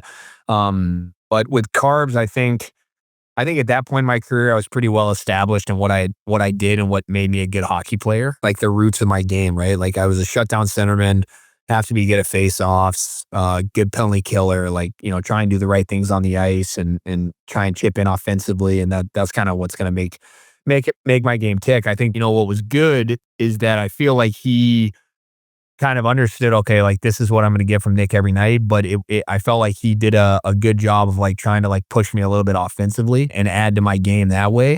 To be honest, like it's one of those things where it's like, if I'm going to have if Carbs is going to talk to me, it's usually like a whack, right? It's like I'm not, most of the time we're not chatting unless it's, hi, bye, whatever in the rink so it's like, it's like he's pull, if he's going to pull me aside, it's typically like, oh, like you got to do this better. So I wouldn't say we talk a whole bunch. But I mean, we have a good relationship. Like, I think it's just at 34 now, right? So I think I understand and kind of like can perceive like, what makes me a good hockey player and what can I do to help the team out? And, every now and then you get away from that and you get whacked and you get back into it. But yeah, I think the old overall, Stutzy pee-pee whack. Yeah, Is he as hardcore? He's not as hardcore as Stutzy, is he? No, he seems like a little bit more calm demeanored. Yeah, he is. Yeah, he is. I mean, I still talking about Stutzy, man. I still remember that time. I was still basically a rookie, but I felt so good about myself. I sent you in there telling you that Stutzy needed to see you, and you walked in there right in the middle of a meeting, and Stutzy looks at you and goes, "What the fuck are you doing in here, Biz?" You're a fucking asshole. I do remember that. It was, I think it was a leadership meeting, and they're like, "Yeah, we don't need you in here." The one other thing I wanted to ask you about was Ryan Leonard. So he just signed. He's coming in. Like, this is a guy who people thought he was going to come in at the beginning of the year and sign at the end of last year after school, but he takes that one extra year. He has an awesome year, and then now all of a sudden, like, he's a type of guy who's coming out of college who might even be able to help your lineup instantly. Don't know where he's going to fit in, but have you got a chance to talk with him, like maybe in training camp? Like what are your expectations for this young stud? I think obviously at this point in the season, we've put ourselves into a great position. And I'm sure the organization's going to, he signed today. I'm sure the organization's going to want to give him an opportunity to play some games. I obviously I don't know when that's going to be, but I think they're going to want to see what he can do, right? I mean, I think that's the whole point. That's why you draft guys in the first round. And I've only met him once. We met at the Garden actually I think it was last year or the beginning of this year, one of the two. And obviously he's from around here or went to school around here. So he dropped in and watched the game.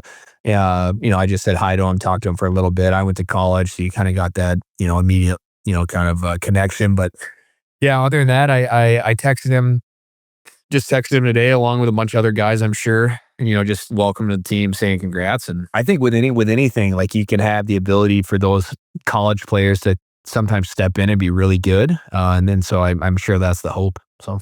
Well, we saw it firsthand with Adrian Kempe. Remember when Kempe came in and that Calder Cup run? Yeah. He got there like a couple games before playoffs started. They threw him in the mix. I think he had like 8 or 9 goals in that run. So you never know when a young kid like can come in like that. Any other funny shit going on around the locker room? Like what are some other big stories? I mean, this Connor McMichael kid lit the world on fire too. He had a great pop-off year. What's he like? And what do you think the reason are for his successes this year? I mean, he did. He had a great start, man. I think a lot of honestly, I think it was probably just confidence, right? Like he came in playing for a coach that had played that had knew him, had history on him. I don't know if that. And I think he had him in the American League when he was with Hershey for a bit. And it's just confidence, right? Like, you know how it goes. Like, guy starts feeling good about himself. He knows the coach trusts him. He knows the coach feels good about himself. He can go out there and play his game. And he's been dynamite this year, man. He's a great player, like a really good player. He can do it all. I think, one of the few young guys that can actually play defense. And I think that, right now the emphasis is all on scoring. And Mikey can do that, no question. I mean, he's got like 20 some rips, but he can do it all. He can only kill. He's on the power play. He's a stud. So you alluded to you're 34 now. Right? You're getting old. I always remembered you as some young guy. Yeah. Who do you hang out with as far as the older guys on the team? Is John Carlson a guy you hang out with? Yeah. I mean, that's the one of the great things about our team that is a little bit different than a lot of teams is that I go to dinner with a different crew almost every time. I mean, it's not the same fellas, right? Like I go to dinner, like basically it's just in a couple different group chats, right? Like, hey, what's for dinner tonight? Or hey, can I join you? Or, like guys. Yeah. So I hang out, but I like hanging out with the young guys. I mean, they got some weird stuff going on now. Some of the clothes they wear, some of the you just rip them the entire meal. What are they wearing? The off-white sneaker shit? Is that what you're chirping? It's like all types of shit. Like Duhaim's big into Kith, which I had never even heard of. I know, but so Chikrin's into that stuff too. He was wearing all that stuff. He's a bit of a sneakerhead. What's the type? They're called hype beasts. These kids. I don't even know. So what? Like they pay like $150 for a T-shirt because it says Kith on it, right? And yeah, I guess so. Yeah, like Dubois, and my kid calls him Dubois. I almost called him Dubois, but yeah. So Doobie's like, I mean, like he shows up the other day. He's got like a members only jacket on from like YSL. I'm like, my brother had that back in the 80s, like that. Like, and he's like, what's a members only jacket? I'm like, pull it up. I'm like, look at this, man. He's like, oh yeah, he's like, yeah, this is a YSL jacket. I found this at a thrift store somewhere. I'm like, well, that's kind of cool, I guess. But like, everything's got like he's into it. Is man. that Dubois single? He's a fucking stallion. You guys got a few stallions on that team. He's got a fiance now, actually. No shit. Congrats to him. Yeah, she's great. She's awesome. So I think he got lucky with her. So he seems like the nicest guy. Like I know things didn't necessarily pan out for him in LA. I don't know what, like you said, maybe it was where they had him slotted or like what he was playing or. Yeah. I mean, you got like, you got a horse, like you can't play him like 11 minutes. Right. And I'm not saying they did in LA, but I'm just saying like, I mean, you kind of got to let those guys play and then they get better and better and better. And I feel like that's kind of what he's done this year. So that's awesome. Well, buddy, we thank you for joining us. We've ran a little bit long. This is an incredible run, man. I hope you guys end up pulling in the President's Trophy. You guys are going head to head with Winnipeg right now. And I hope you're able to be a part of Ovi breaking the goal record. I would imagine it comes in the last few games of the season. And hopefully you get that assist on it, bud. Yeah. I mean, if worst comes to worst, hopefully I'll be right there on the bench with the fellas. So all right. Well, buddy, thanks so much for coming on. All right. Thanks, guys.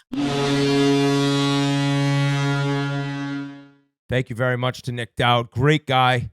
We'll see what he brings to the first round against the Canadiens. Guys, the Rangers are a disaster. Just kind of a nightmare season. The 4th team ever to win the President's Trophy and then not make the playoffs the following season. Same with Montreal. No one's seeing what they did. I I imagine every one of us had the Rangers in at least the top 3 spot in the Metro. Got out to a great start, and then we're just like a bottom 5 team in the league for what felt like, 60 games. Weren't able to get in, and Calvin DeHaan kind of got in the news. Apparently, he came over.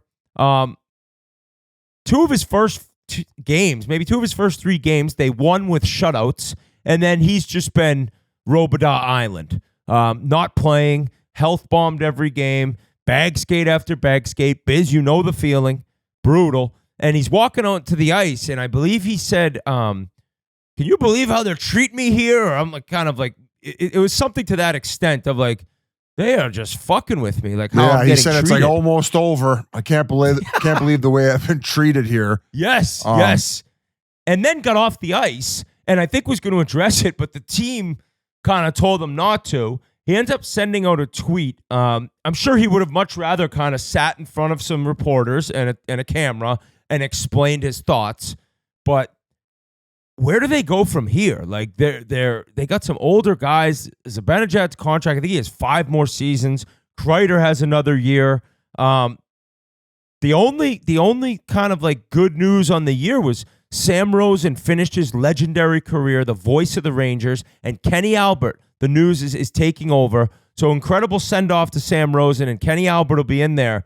But the hockey club itself is in one. I think they had a situation, though, where like everybody had bad years. Like, right? They got Lafreniere got his deal. I don't think that he played up to his potential. No. Shesterkin, even. They had to worry about his deal at the start of the year, so maybe that was a bit of distraction. The Trouba issue. So it just seems like there was a lot of shit internally that they had to figure out this year. And it went off the rails. I think we've talked about this before. I don't think it's going to be an issue for them to continue to attract free agents just because it's the New York Rangers and the way that they treat their players. But yeah, as you could speak more to it, it's not a good thing that a lot of players are now being vocal about the fact of how cutthroat they are, how they treat their guys. They also in a situation of not even players on the ice, but people who worked for the organization for long periods of time were let go over the last 18 months that people were surprised by. So I don't know if that trickle down is starting to become cancerous as far as people wanting to even be there and potentially be the next guy out the door quickly if things aren't going right. Yeah. So my thing is when I got to the Rangers, my first 8.5 years in Phoenix, like you were there for the majority of them, Biz, like it was budget team, not getting, the fruits of the labor that, other NHL teams were getting. And then you go to the Rangers and everything's first class. They were an amazing organization, but I think for them, every team's kind of got to that point where the New York Rangers are. They've kind of set the standard, but all these other teams are there now. And guys are probably like, I don't have to go to New York to get treated this well. I can go to a team like Florida or Tampa or Vegas and still get treated like that and not pay state taxes. Busy. Ooh. So I think it's kind of one of those things where guys might, not want to sign there as much as they did in the past just because of the whole, the whole feel of being a New York Ranger. It truly is one of the best things. And I remember you coming to our games there when we were playing. The atmosphere is amazing. They treat you like gods, especially when you're playing well. So, but I just for some reason feel like it's kind of lost that luster a little bit where the other teams have caught up and they the product on the ice hasn't been to where it needs to be to stay having guys wanting to be there every single year and guys begging to sign there in the summertime. But I think Drew, I think he's done a great job there. I think he's kind of, I don't know the whole, if his hands have been tied in some trades, with the ownership there. So there's probably a lot to unpack as a Rangers fan, but it's tough to see because as a team that you want to see in the playoffs, you want them to do well. It just hasn't been there. And it looks like Drury tried everything this year. You bring in a guy like JT Miller, you trade your captain. I do think they're a little quick to trade guys there. But Yeah, I don't know. It just seems like all the other teams have kind of caught up to where they are with how they treat their guys. And, you know, it might not be the destination that everyone has on the top of their list. Merles, do they fire Laviolette in your opinion? Yeah, they look like a team that quit on their coach. I don't see any heart. I don't see any like discipline of playing a system. They're all kind of just out there playing a beer league skate. I would definitely, I'm not the biggest fan of his, but something's got to change there. You always start with the coach. But on a positive note, I just saw the score come through. Matt Rempe, his third goal of the season. So that cashes his over 2.5 goals for the season. So that's what it was. That's what you're bringing. Yeah, that's what you're bringing to the Rangers breakdown, eh? The Matt Rempe. Hey, that's a cash ticket, man. Hey, let's go through the list. Zibanejad, off year. He was not, but might not be what he's paid to do. Like again, might not be that way again. Lafreniere, I would say, ever since he signed the deal. What? Yeah. He was good until that deal. Then he got the deal, not good. Shesterkin, for his standard, not great. Adam Fox, he had a brutal year. He was brutal. Injured. I think he's banged up. Keandre Miller, not a great year. Right? You can keep going. Kreider, brutal. I don't think Kreider's even going to be there. At one point, would you not have agreed that Kreider was on pace to have his number to the rafters? He's like, don't they call him Mr. Ranger? He might go down as one of the highest year. scoring. I don't think if they were going to retire his jersey, I don't think this one season would have them not. Or are you saying that he needed a couple more years? This season here, to me, looks like he won't be there moving forward. Yes. Like, I don't know are they going to trade him in the offseason? Like, I feel like the relationship is soured a little bit. So in order to get his number to the rafters, I would have said, well, if he kept doing this consistently for another 2-3 years, you might be looking, and G can look it up. Is he not one of, if not the highest scoring Ranger of all time? Probably, like how many, yeah. Pop up the list. Or he would have been potentially able to pass that number. So it was a year from hell from the Rangers and a big letdown after everything that we saw last year with them winning the President's Trophy and then them falling short in that series against the Florida Panthers. So he's third all-time in goals behind Rod Gilbert and Jean Rattel. So how many goals so did in he need modern to get to time, pass it? he's the one. 253 goals. John Rattel has 481, and Rod Gilbert has 615. Oh, fuck. Wow. So he ain't passing those two. Okay, those are some old school stats that nobody's going to touch, I guess. What did G call him? Gilbert, like it's your buddy Gilbert. Tom. Tom Gilbert from Wisconsin. Little righty legend. Wasn't he a righty? A little righty legend? Yeah, he wasn't even that little. He was nasty, too. Many.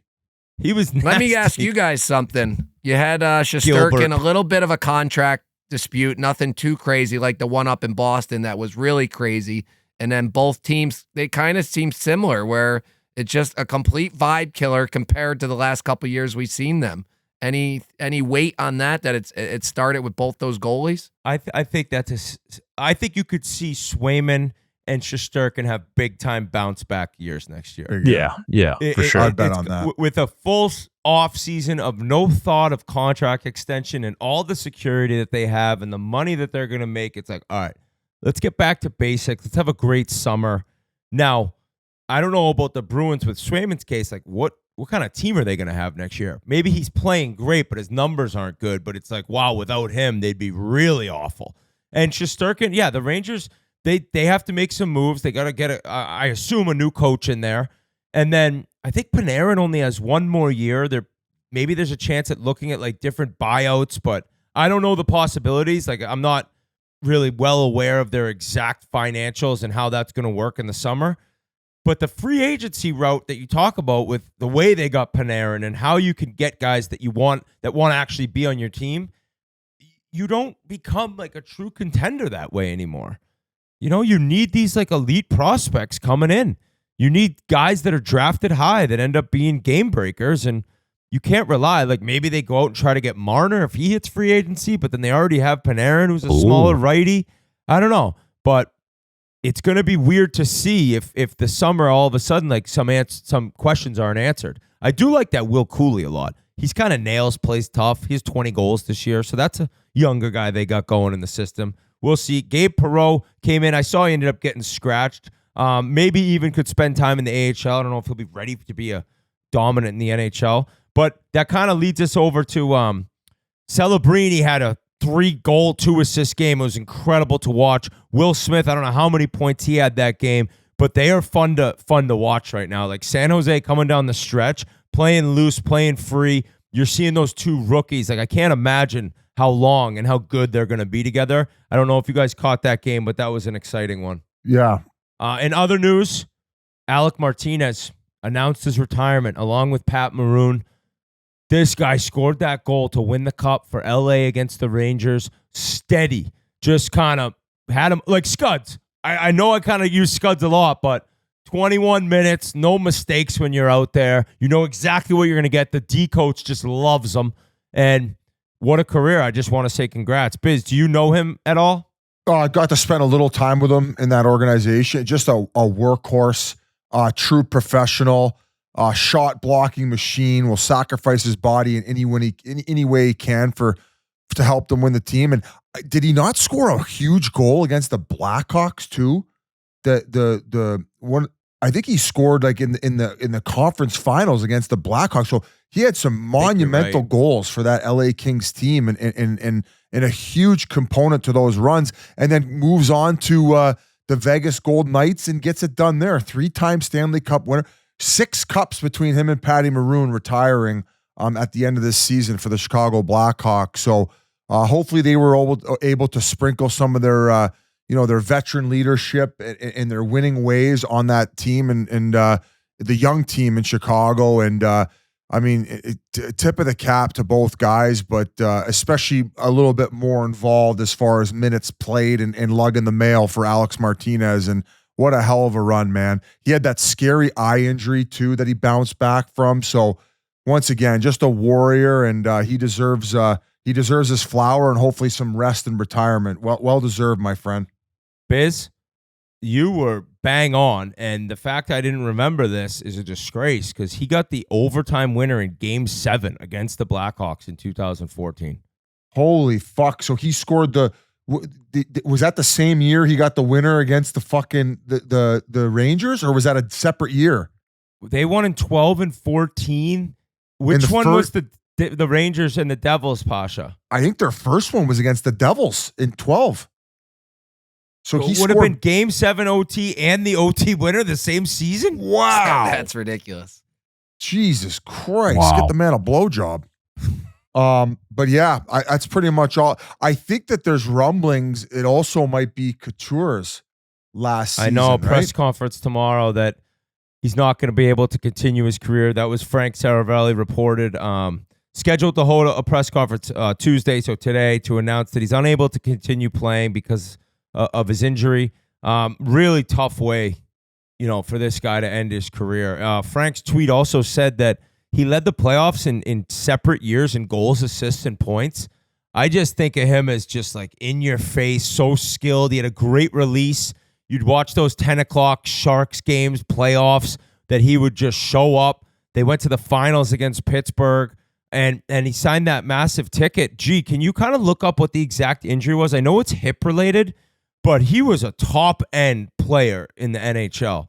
And all of a sudden, like, he's giving it his best. And you see Landeskog, who's gone through 3 years, and he's coming back, and it doesn't seem like Couture's going to be able to. That's unfair. That sucks. You feel for him, but I don't know if you have any memories of playing against him, Keith. My fondest memory of him is at the All-Star game in Ottawa. He did it was kind of before guys kind of got the crowd involved and all that stuff, and he played in Ottawa in junior for the 67, and they were doing like the breakaway contest, and he took his jersey off and he had his Ottawa 67 jersey on. So I thought that was cool. Place went nuts for him.